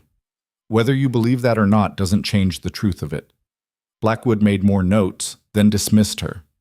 Caleb went in next, and Abigail paced the porch, her nerves wound tight as wire. When Caleb emerged an hour later, his jaw was clenched. "How bad?" Abigail asked. "Hard to tell. He asked a lot of questions about our relationship, our finances, our standing in the community." Caleb sat down heavily on the porch steps. "He's looking for a reason to rule against us. I could feel it." "Did you give him one?" "Not that I know of, but men like that don't need much. They just need enough to justify what they already decided." The next day, Blackwood went to town to conduct interviews. Abigail and Caleb waited at the ranch, the uncertainty eating at them like acid. When he returned that evening, his expression was unreadable. "I'll be submitting my report to the council next week," he said. "You'll receive their decision within 30 days. "Can you tell us anything about your findings?" Caleb asked. "That wouldn't be appropriate. The council will review my report and make their determination." He gathered his papers. "I will say this. You've built an impressive operation here. The ranch is well maintained, your financials are in order, and your work ethic is undeniable." "But," Abigail prompted, hearing the unspoken qualifier, "but there are concerns about the circumstances of your marriage and your reputation in the community. Those concerns will be included in my report." He tipped his hat. "Good day." After he left, Abigail felt the ground shifting beneath her feet again. They'd done everything right, and it still might not be enough. The waiting was torture. Days crawled by like wounded animals. Abigail threw herself into work, trying to outrun the anxiety. Caleb grew quieter, more withdrawn, the old walls starting to rebuild themselves. 2 weeks after Blackwood's visit, they were eating a silent supper when Caleb spoke. "If we lose the ranch, where would you want to go?" Abigail set down her fork. "We're not losing the ranch." "But if we do, we're not." She said it with more conviction than she felt. We've fought too hard to lose now. Sometimes fighting isn't enough. Then we fight harder. She reached across the table and grabbed his hand. I'm not giving up, and neither are you. He looked at her, and she saw the fear beneath his stoic exterior, fear of losing everything again, fear of proving right everyone who'd said they didn't deserve happiness. What if I can't protect you from this? He asked quietly. Then we protect each other, like we always have. She squeezed his hand. We're stronger together than anything they can throw at us. You have to believe that. I want to. Then do. Choose to believe it. Choose to fight for this. For us. Something in his expression shifted, hardened. You're right. We don't give up. Damn right we don't. The decision came on a cold November morning. Sheriff Garrett delivered the letter personally, his face grave. Abigail's hand shook as she opened it, Caleb reading over her shoulder. The council had reviewed Blackwood's report. They acknowledged the ranch's productivity and the Vance's work ethic.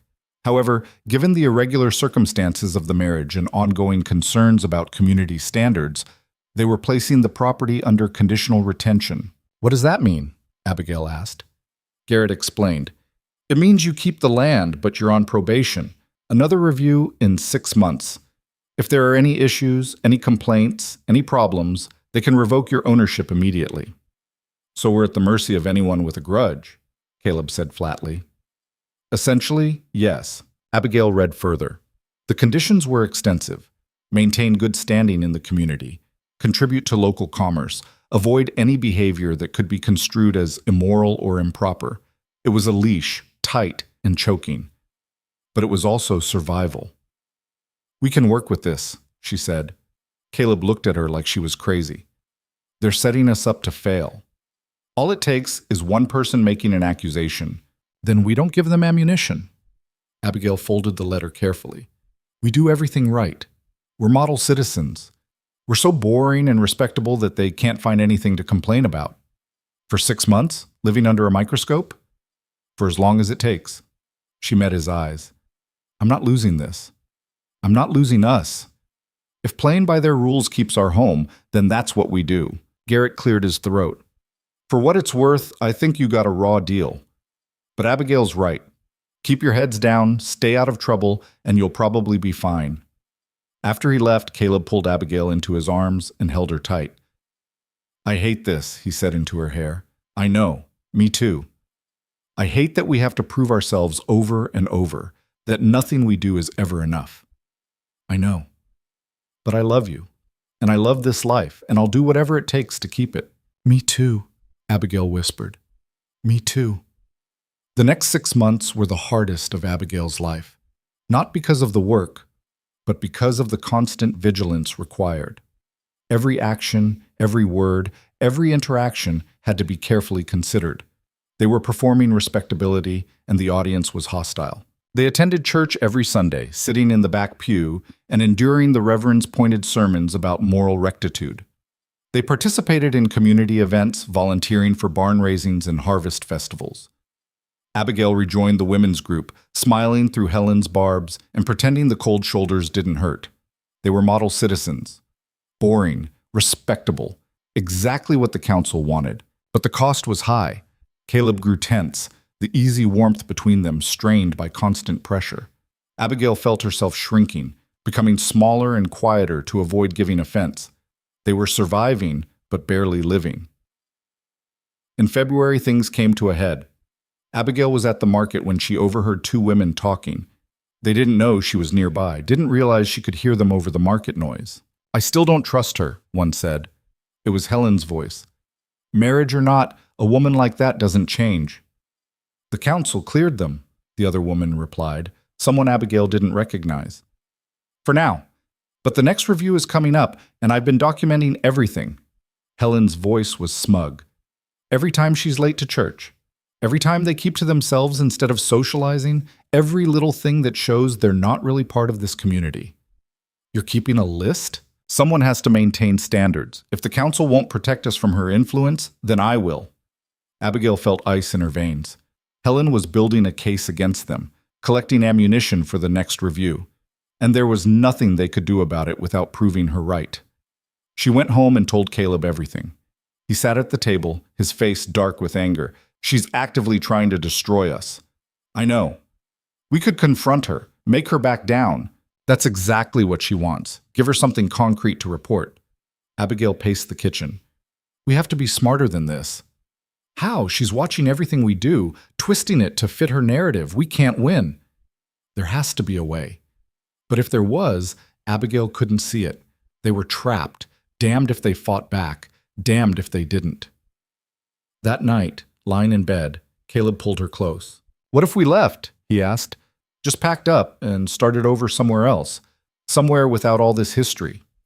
Abigail had thought about it. Of course she had. But the thought of running again, of giving up everything they'd built, felt like dying. I'm tired of running, she said. Tired of letting people like Helen chase me away from my own life. Then what do we do? She turned to face him. We stop playing their game. We stop trying to prove we deserve to exist and just exist.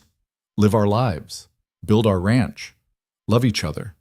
And if they can't handle that, it's their problem, not ours. They could take everything. They could, but they can't take this. She pressed her hand to his chest, feeling his heartbeat. They can't take what we mean to each other. They can't take the fact that we chose this, chose us, and made it work despite everything they threw at us. Caleb covered her hand with his. You're braver than I am. No, just tired of being afraid. In March, Mrs. Patterson came to visit.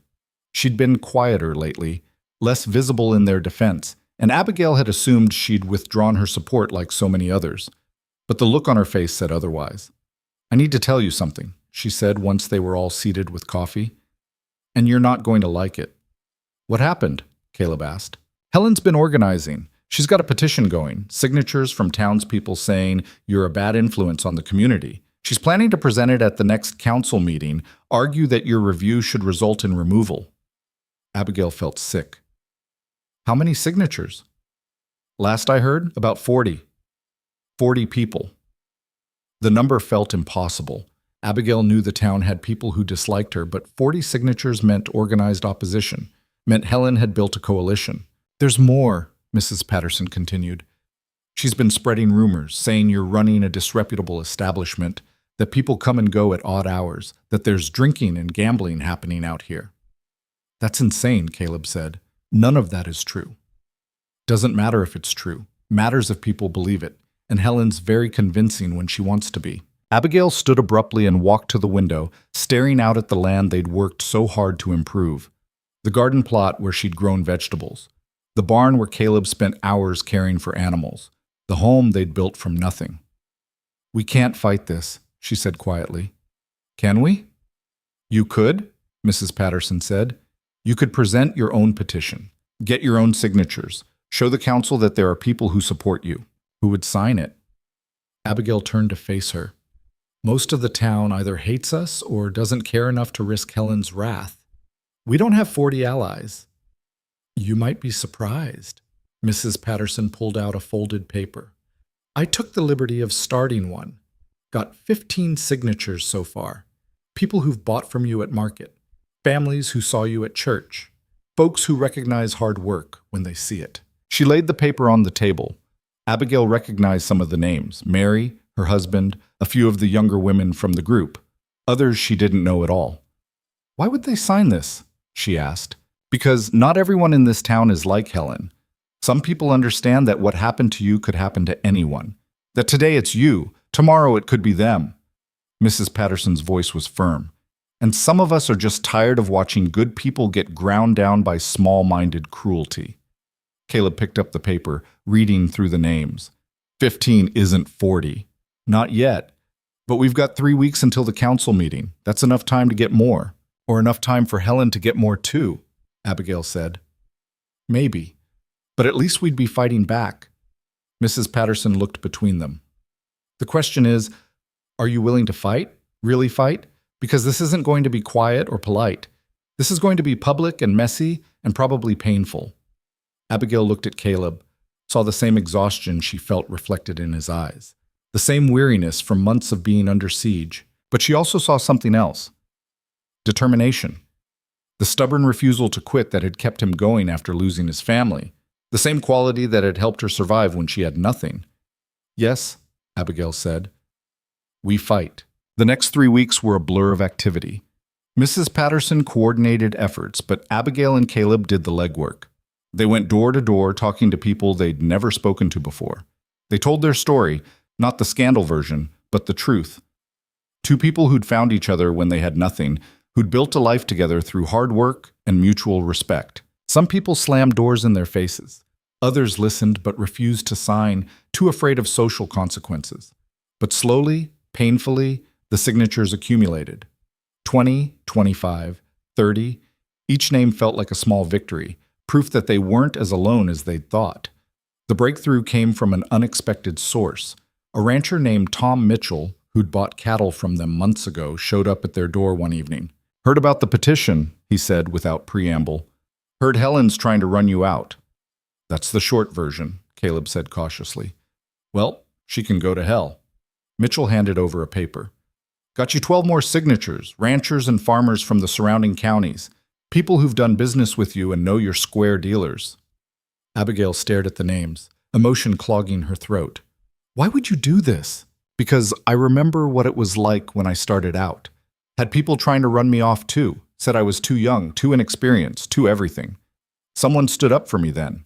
Figure I owe the same to you now." He tipped his hat. "Besides, you make good neighbors. Quiet, hardworking, don't cause trouble. Town could use more of that, less of Helen's poison." After he left, Abigail counted their signatures. 47, they had 47, more than Helen. The council meeting was held on a Thursday evening in the town hall. The room was packed. Everyone wanted to see the showdown between Helen and the Vances. Helen presented first. She stood at the front of the room with her petition, her voice ringing with righteous conviction. She talked about community standards and moral degradation, about how allowing people like the Vances to prosper sent the wrong message.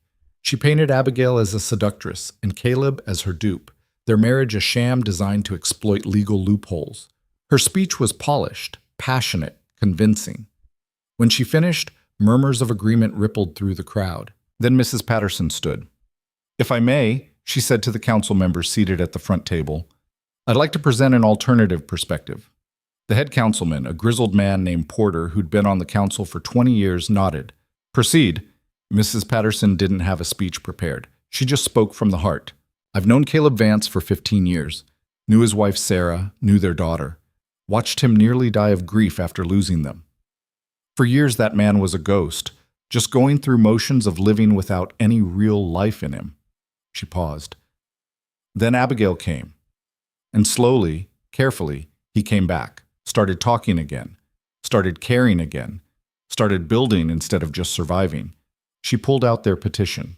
"These 47 people have signed to say they support the Vances, not because of some political agenda or social crusade, but because they've done business with them, worked alongside them, seen them contribute to this community in real, tangible ways."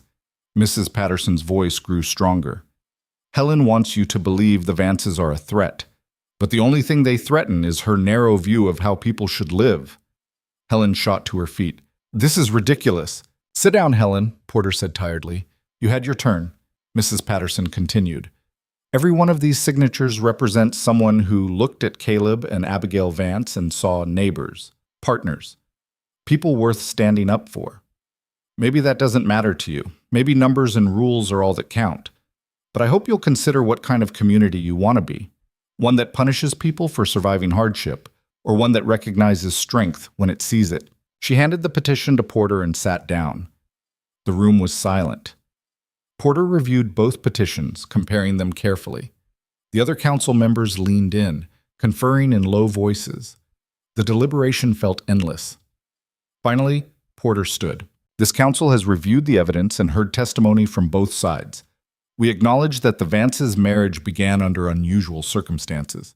We also acknowledge that they have, by all objective measures, been productive and law-abiding members of this community." He paused, and Abigail's heart hammered against her ribs. "The conditional retention is hereby lifted.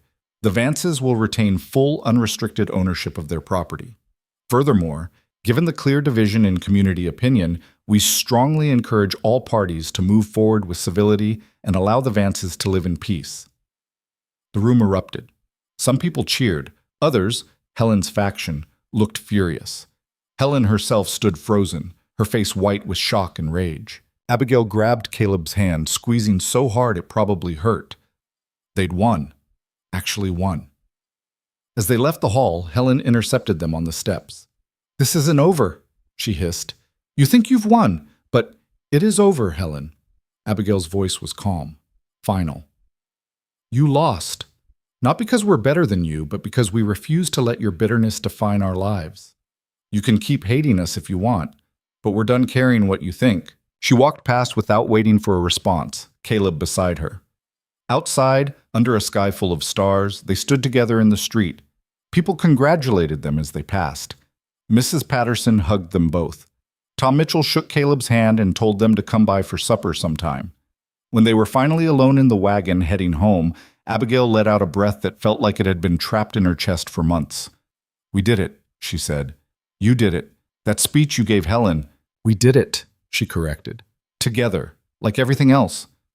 Caleb pulled her close, and they rode home in comfortable silence, the ranch waiting for them in the darkness. Spring came early that year, or maybe it just felt that way. The garden bloomed with abandon.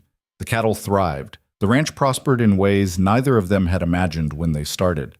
But more than that, they prospered. Caleb laughed more, smiled more. The walls he'd built after losing his family finally came down completely, and Abigail got to see the man he'd been before grief had hollowed him out. Abigail stopped looking over her shoulder, stopped waiting for the next attack. She planted flowers around the house, not for selling, just for beauty. She sang while she worked. She let herself be happy without qualification. They had friends now, real friends. The Pattersons became regular dinner guests. Tom Mitchell and his family, too. Mary and her husband. Other ranchers and farmers who'd signed the petition. They built a community of their own based on mutual respect instead of forced conformity. Helen's faction shrank and soured. Some people drifted away from her, tired of the constant negativity. Others doubled down, but their influence waned. Eventually, Helen herself left town, moving to live with her sister in another county. Abigail felt no satisfaction in her departure, just relief that the constant siege was finally over. On a warm evening in May, Abigail and Caleb sat on their porch, watching the sunset paint the sky in shades of gold and crimson. They'd spent the day working side by side, and the satisfying ache of tired muscles made everything feel earned. "You ever think about how different things could have been?" Caleb asked. "If you hadn't gotten off that stagecoach, if I hadn't been in town that day." "Sometimes. Usually when I want to appreciate how lucky I got." "Lucky?" He smiled. "You call all that fighting and suffering lucky?" "I call ending up here with you lucky. The fighting just made it mean more." She leaned her head on his shoulder. "Besides, easy things don't build character." "Then we should have enough character to last several lifetimes." She laughed. "True enough." They sat in comfortable silence, watching darkness creep across the plains. The land that had seemed so harsh and unforgiving when Abigail first arrived now felt like home. Not because it had gotten easier, but because she'd gotten stronger. Because she'd found someone to share the burden. "I was thinking," Caleb said slowly, "about expanding again. Maybe buying the Henderson property to the east. It's been abandoned for 2 years. Good grazing land going to waste." "That's a big expansion." "We could handle it. We've proved that." "We have," Abigail agreed. Then, carefully, "I was thinking about something else, too." "Yeah?" "About family. About what that means now." She felt him tense slightly and pushed forward before she lost her nerve. "About maybe having children someday. If you wanted." The silence stretched. Abigail held her breath, suddenly terrified she'd pushed too far, asked for too much. Then Caleb pulled her closer, his voice rough with emotion. "I'd like that. I'd like that a lot." "Yeah?" "Yeah." He kissed the top of her head. "I never thought I'd get another chance at that. At having a family. But with you, everything I thought I'd lost forever feels possible again." Abigail felt tears prick her eyes. "We don't have to rush." "I know. We'll know when the time is right." He tipped her chin up to look at him.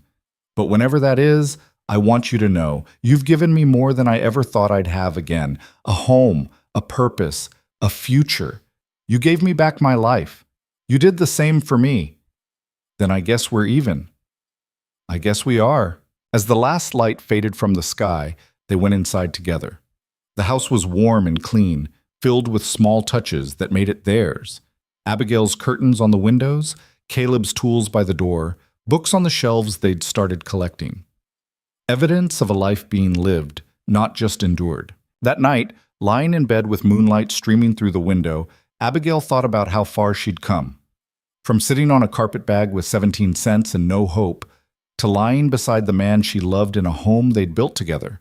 From being unwanted and unwelcome to being necessary and valued. The journey had been hard, unfair even. She'd been judged and attacked for doing nothing more than refusing to disappear. But she'd survived it. More than survived. She'd won. Not by changing who she was or conforming to someone else's standards, but by finding someone who saw her worth and gave her the space to prove it. By working harder than anyone thought she could. By refusing to accept that other people's limitations had to be hers. She'd learned something important through it all. That worth wasn't given by others. It was claimed, built, defended, and once you truly owned it, no one could take it away. "What are you thinking about?" Caleb asked, his voice drowsy. "About how we won. Against the council. Against everything. Against a world that told us we didn't deserve this. Against people who tried to break us. Against our own fear and damage." She turned to face him. "We won because we refused to quit. Because we chose each other over what was easy. Because we built something that couldn't be destroyed by other people's hatred." Caleb was quiet for a moment. Then he said, "You know what I think we really won?" "What?" "The right to be ordinary. To wake up and work and love each other without it being a scandal or a battle. To just be." Abigail smiled in the darkness. "You're right. That's exactly what we won. And it only took surviving hell to get it. Worth it, though. Completely worth it." They fell asleep like that, tangled together, two people who'd found safety in each other when the world offered none. Who'd built a life from nothing but stubbornness and hope. Who'd learned that the most radical act of defiance wasn't violence or rebellion, but simply refusing to let cruelty win. The ranch continued to thrive. Over the next few years, they bought the Henderson property and expanded their operation. Abigail's market business grew until they had regular contracts with 3 different towns. Caleb's reputation as a fair dealer and skilled rancher spread through the county and beyond. They had setbacks, of course. A bad winter that killed part of the herd. A barn fire that destroyed equipment. Droughts and floods and all the other challenges that came with frontier life. But they faced them together, and together they were stronger than any individual hardship. Mrs. Patterson became like family, a constant presence at their table and in their lives. When her husband passed a few years later, she moved into their guest room for a season, and the house felt fuller for having her there. Other friendships deepened too. The community they'd built, not the town's community but their own, became a network of support and mutual aid. When someone needed help with a harvest, they showed up. When someone lost livestock to weather, they shared. When someone faced the kind of judgment and persecution they'd survived, they stood as living proof that survival was possible. In time, Abigail did get pregnant. The pregnancy was hard, frontier medicine was primitive, and she spent weeks terrified something would go wrong. But Caleb was there through all of it, patient and steady. And Mrs. Patterson brought her years of experience helping women through childbirth. Their daughter was born on a spring morning, tiny and perfect, and screaming with healthy lungs. They named her Sarah, after Caleb's first daughter, because Abigail understood that honoring the past didn't diminish the present. Watching Caleb hold their daughter, seeing the tears stream down his face as he counted her fingers and toes, Abigail understood something profound. Healing didn't erase pain. It just made room for joy alongside it. A year later, they had a son, then another daughter. The house that had felt too big for 2 people suddenly felt full and alive with noise and chaos and love. The children grew up knowing they were wanted, knowing their parents had fought for the right to build this family, knowing that worth wasn't something granted by others, but something you claimed for yourself. On quiet evenings, when the children were asleep and the work was done, Abigail and Caleb would still sit on the porch and watch the sunset. The ritual had become sacred, a reminder of where they'd started and how far they'd come. "Do you ever regret it?" Caleb asked once, years into their marriage. The fighting, the judgment, all those years of battle. Abigail thought about it, about the loneliness and fear, about standing in courtrooms and town halls, defending her right to exist, about the exhaustion of constantly proving herself worthy of basic dignity. No, she said finally, because it gave me this. It gave me you. It gave me a life I chose instead of one that was chosen for me. She took his hand. I'd do it all again if it meant ending up here. Even the hard parts? Especially the hard parts. They taught me I was stronger than I knew, that I deserved more than I'd been told, that happiness wasn't something you waited for permission to have. It was something you built with your own hands. Caleb squeezed her hand. I love you. Have I mentioned that recently? Not in the last hour. Well, I do. More than I have words for. I love you too, even when you track mud through my clean kitchen. He laughed. That was one time. It was 3 times this week. Details. They sat in comfortable silence as stars began appearing overhead. Somewhere in the house, one of the children cried out in sleep and then settled. The cattle lowed in the distance. The wind whispered through the grass. It was an ordinary evening on an ordinary ranch in the middle of nowhere. Nothing special by most standards. But to Abigail, it was everything. Because she'd learned the most important truth. You didn't need the world's approval to build a good life. You didn't need to fit into someone else's definition of acceptable. You just needed courage, partnership, the willingness to keep fighting for what mattered. And what mattered was right here, in this moment, on this land, with this man beside her and their children sleeping safe inside. They'd started with nothing, no money, no family, no place willing to take them in. They'd been judged and attacked and nearly destroyed by people who thought they knew better. But they'd survived. More than survived. They'd built a kingdom from dust and determination, a family from loneliness and hope, a future from the scraps the world tried to throw away. And in the end, that was the greatest victory of all. Not just surviving, but thriving. Not just enduring, but choosing joy. Not just existing, but living on their own terms, by their own rules, creating worth from within instead of waiting for it to be granted from without. The frontier had been merciless. Society had been cruel. The odds had been impossible. But they'd won anyway. Not because they were perfect or special or destined for greatness, but because they'd refused to quit.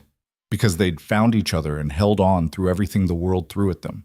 Because they'd understood that the only approval that mattered was the approval they gave themselves. As darkness settled over the plains, Abigail leaned against Caleb's shoulder and smiled. Tomorrow would bring new challenges, more work, more obstacles to overcome. But tonight, under a sky full of stars, on land they'd earned through blood and sweat and stubborn refusal to surrender, they were exactly where they belonged. Together, unbroken, free.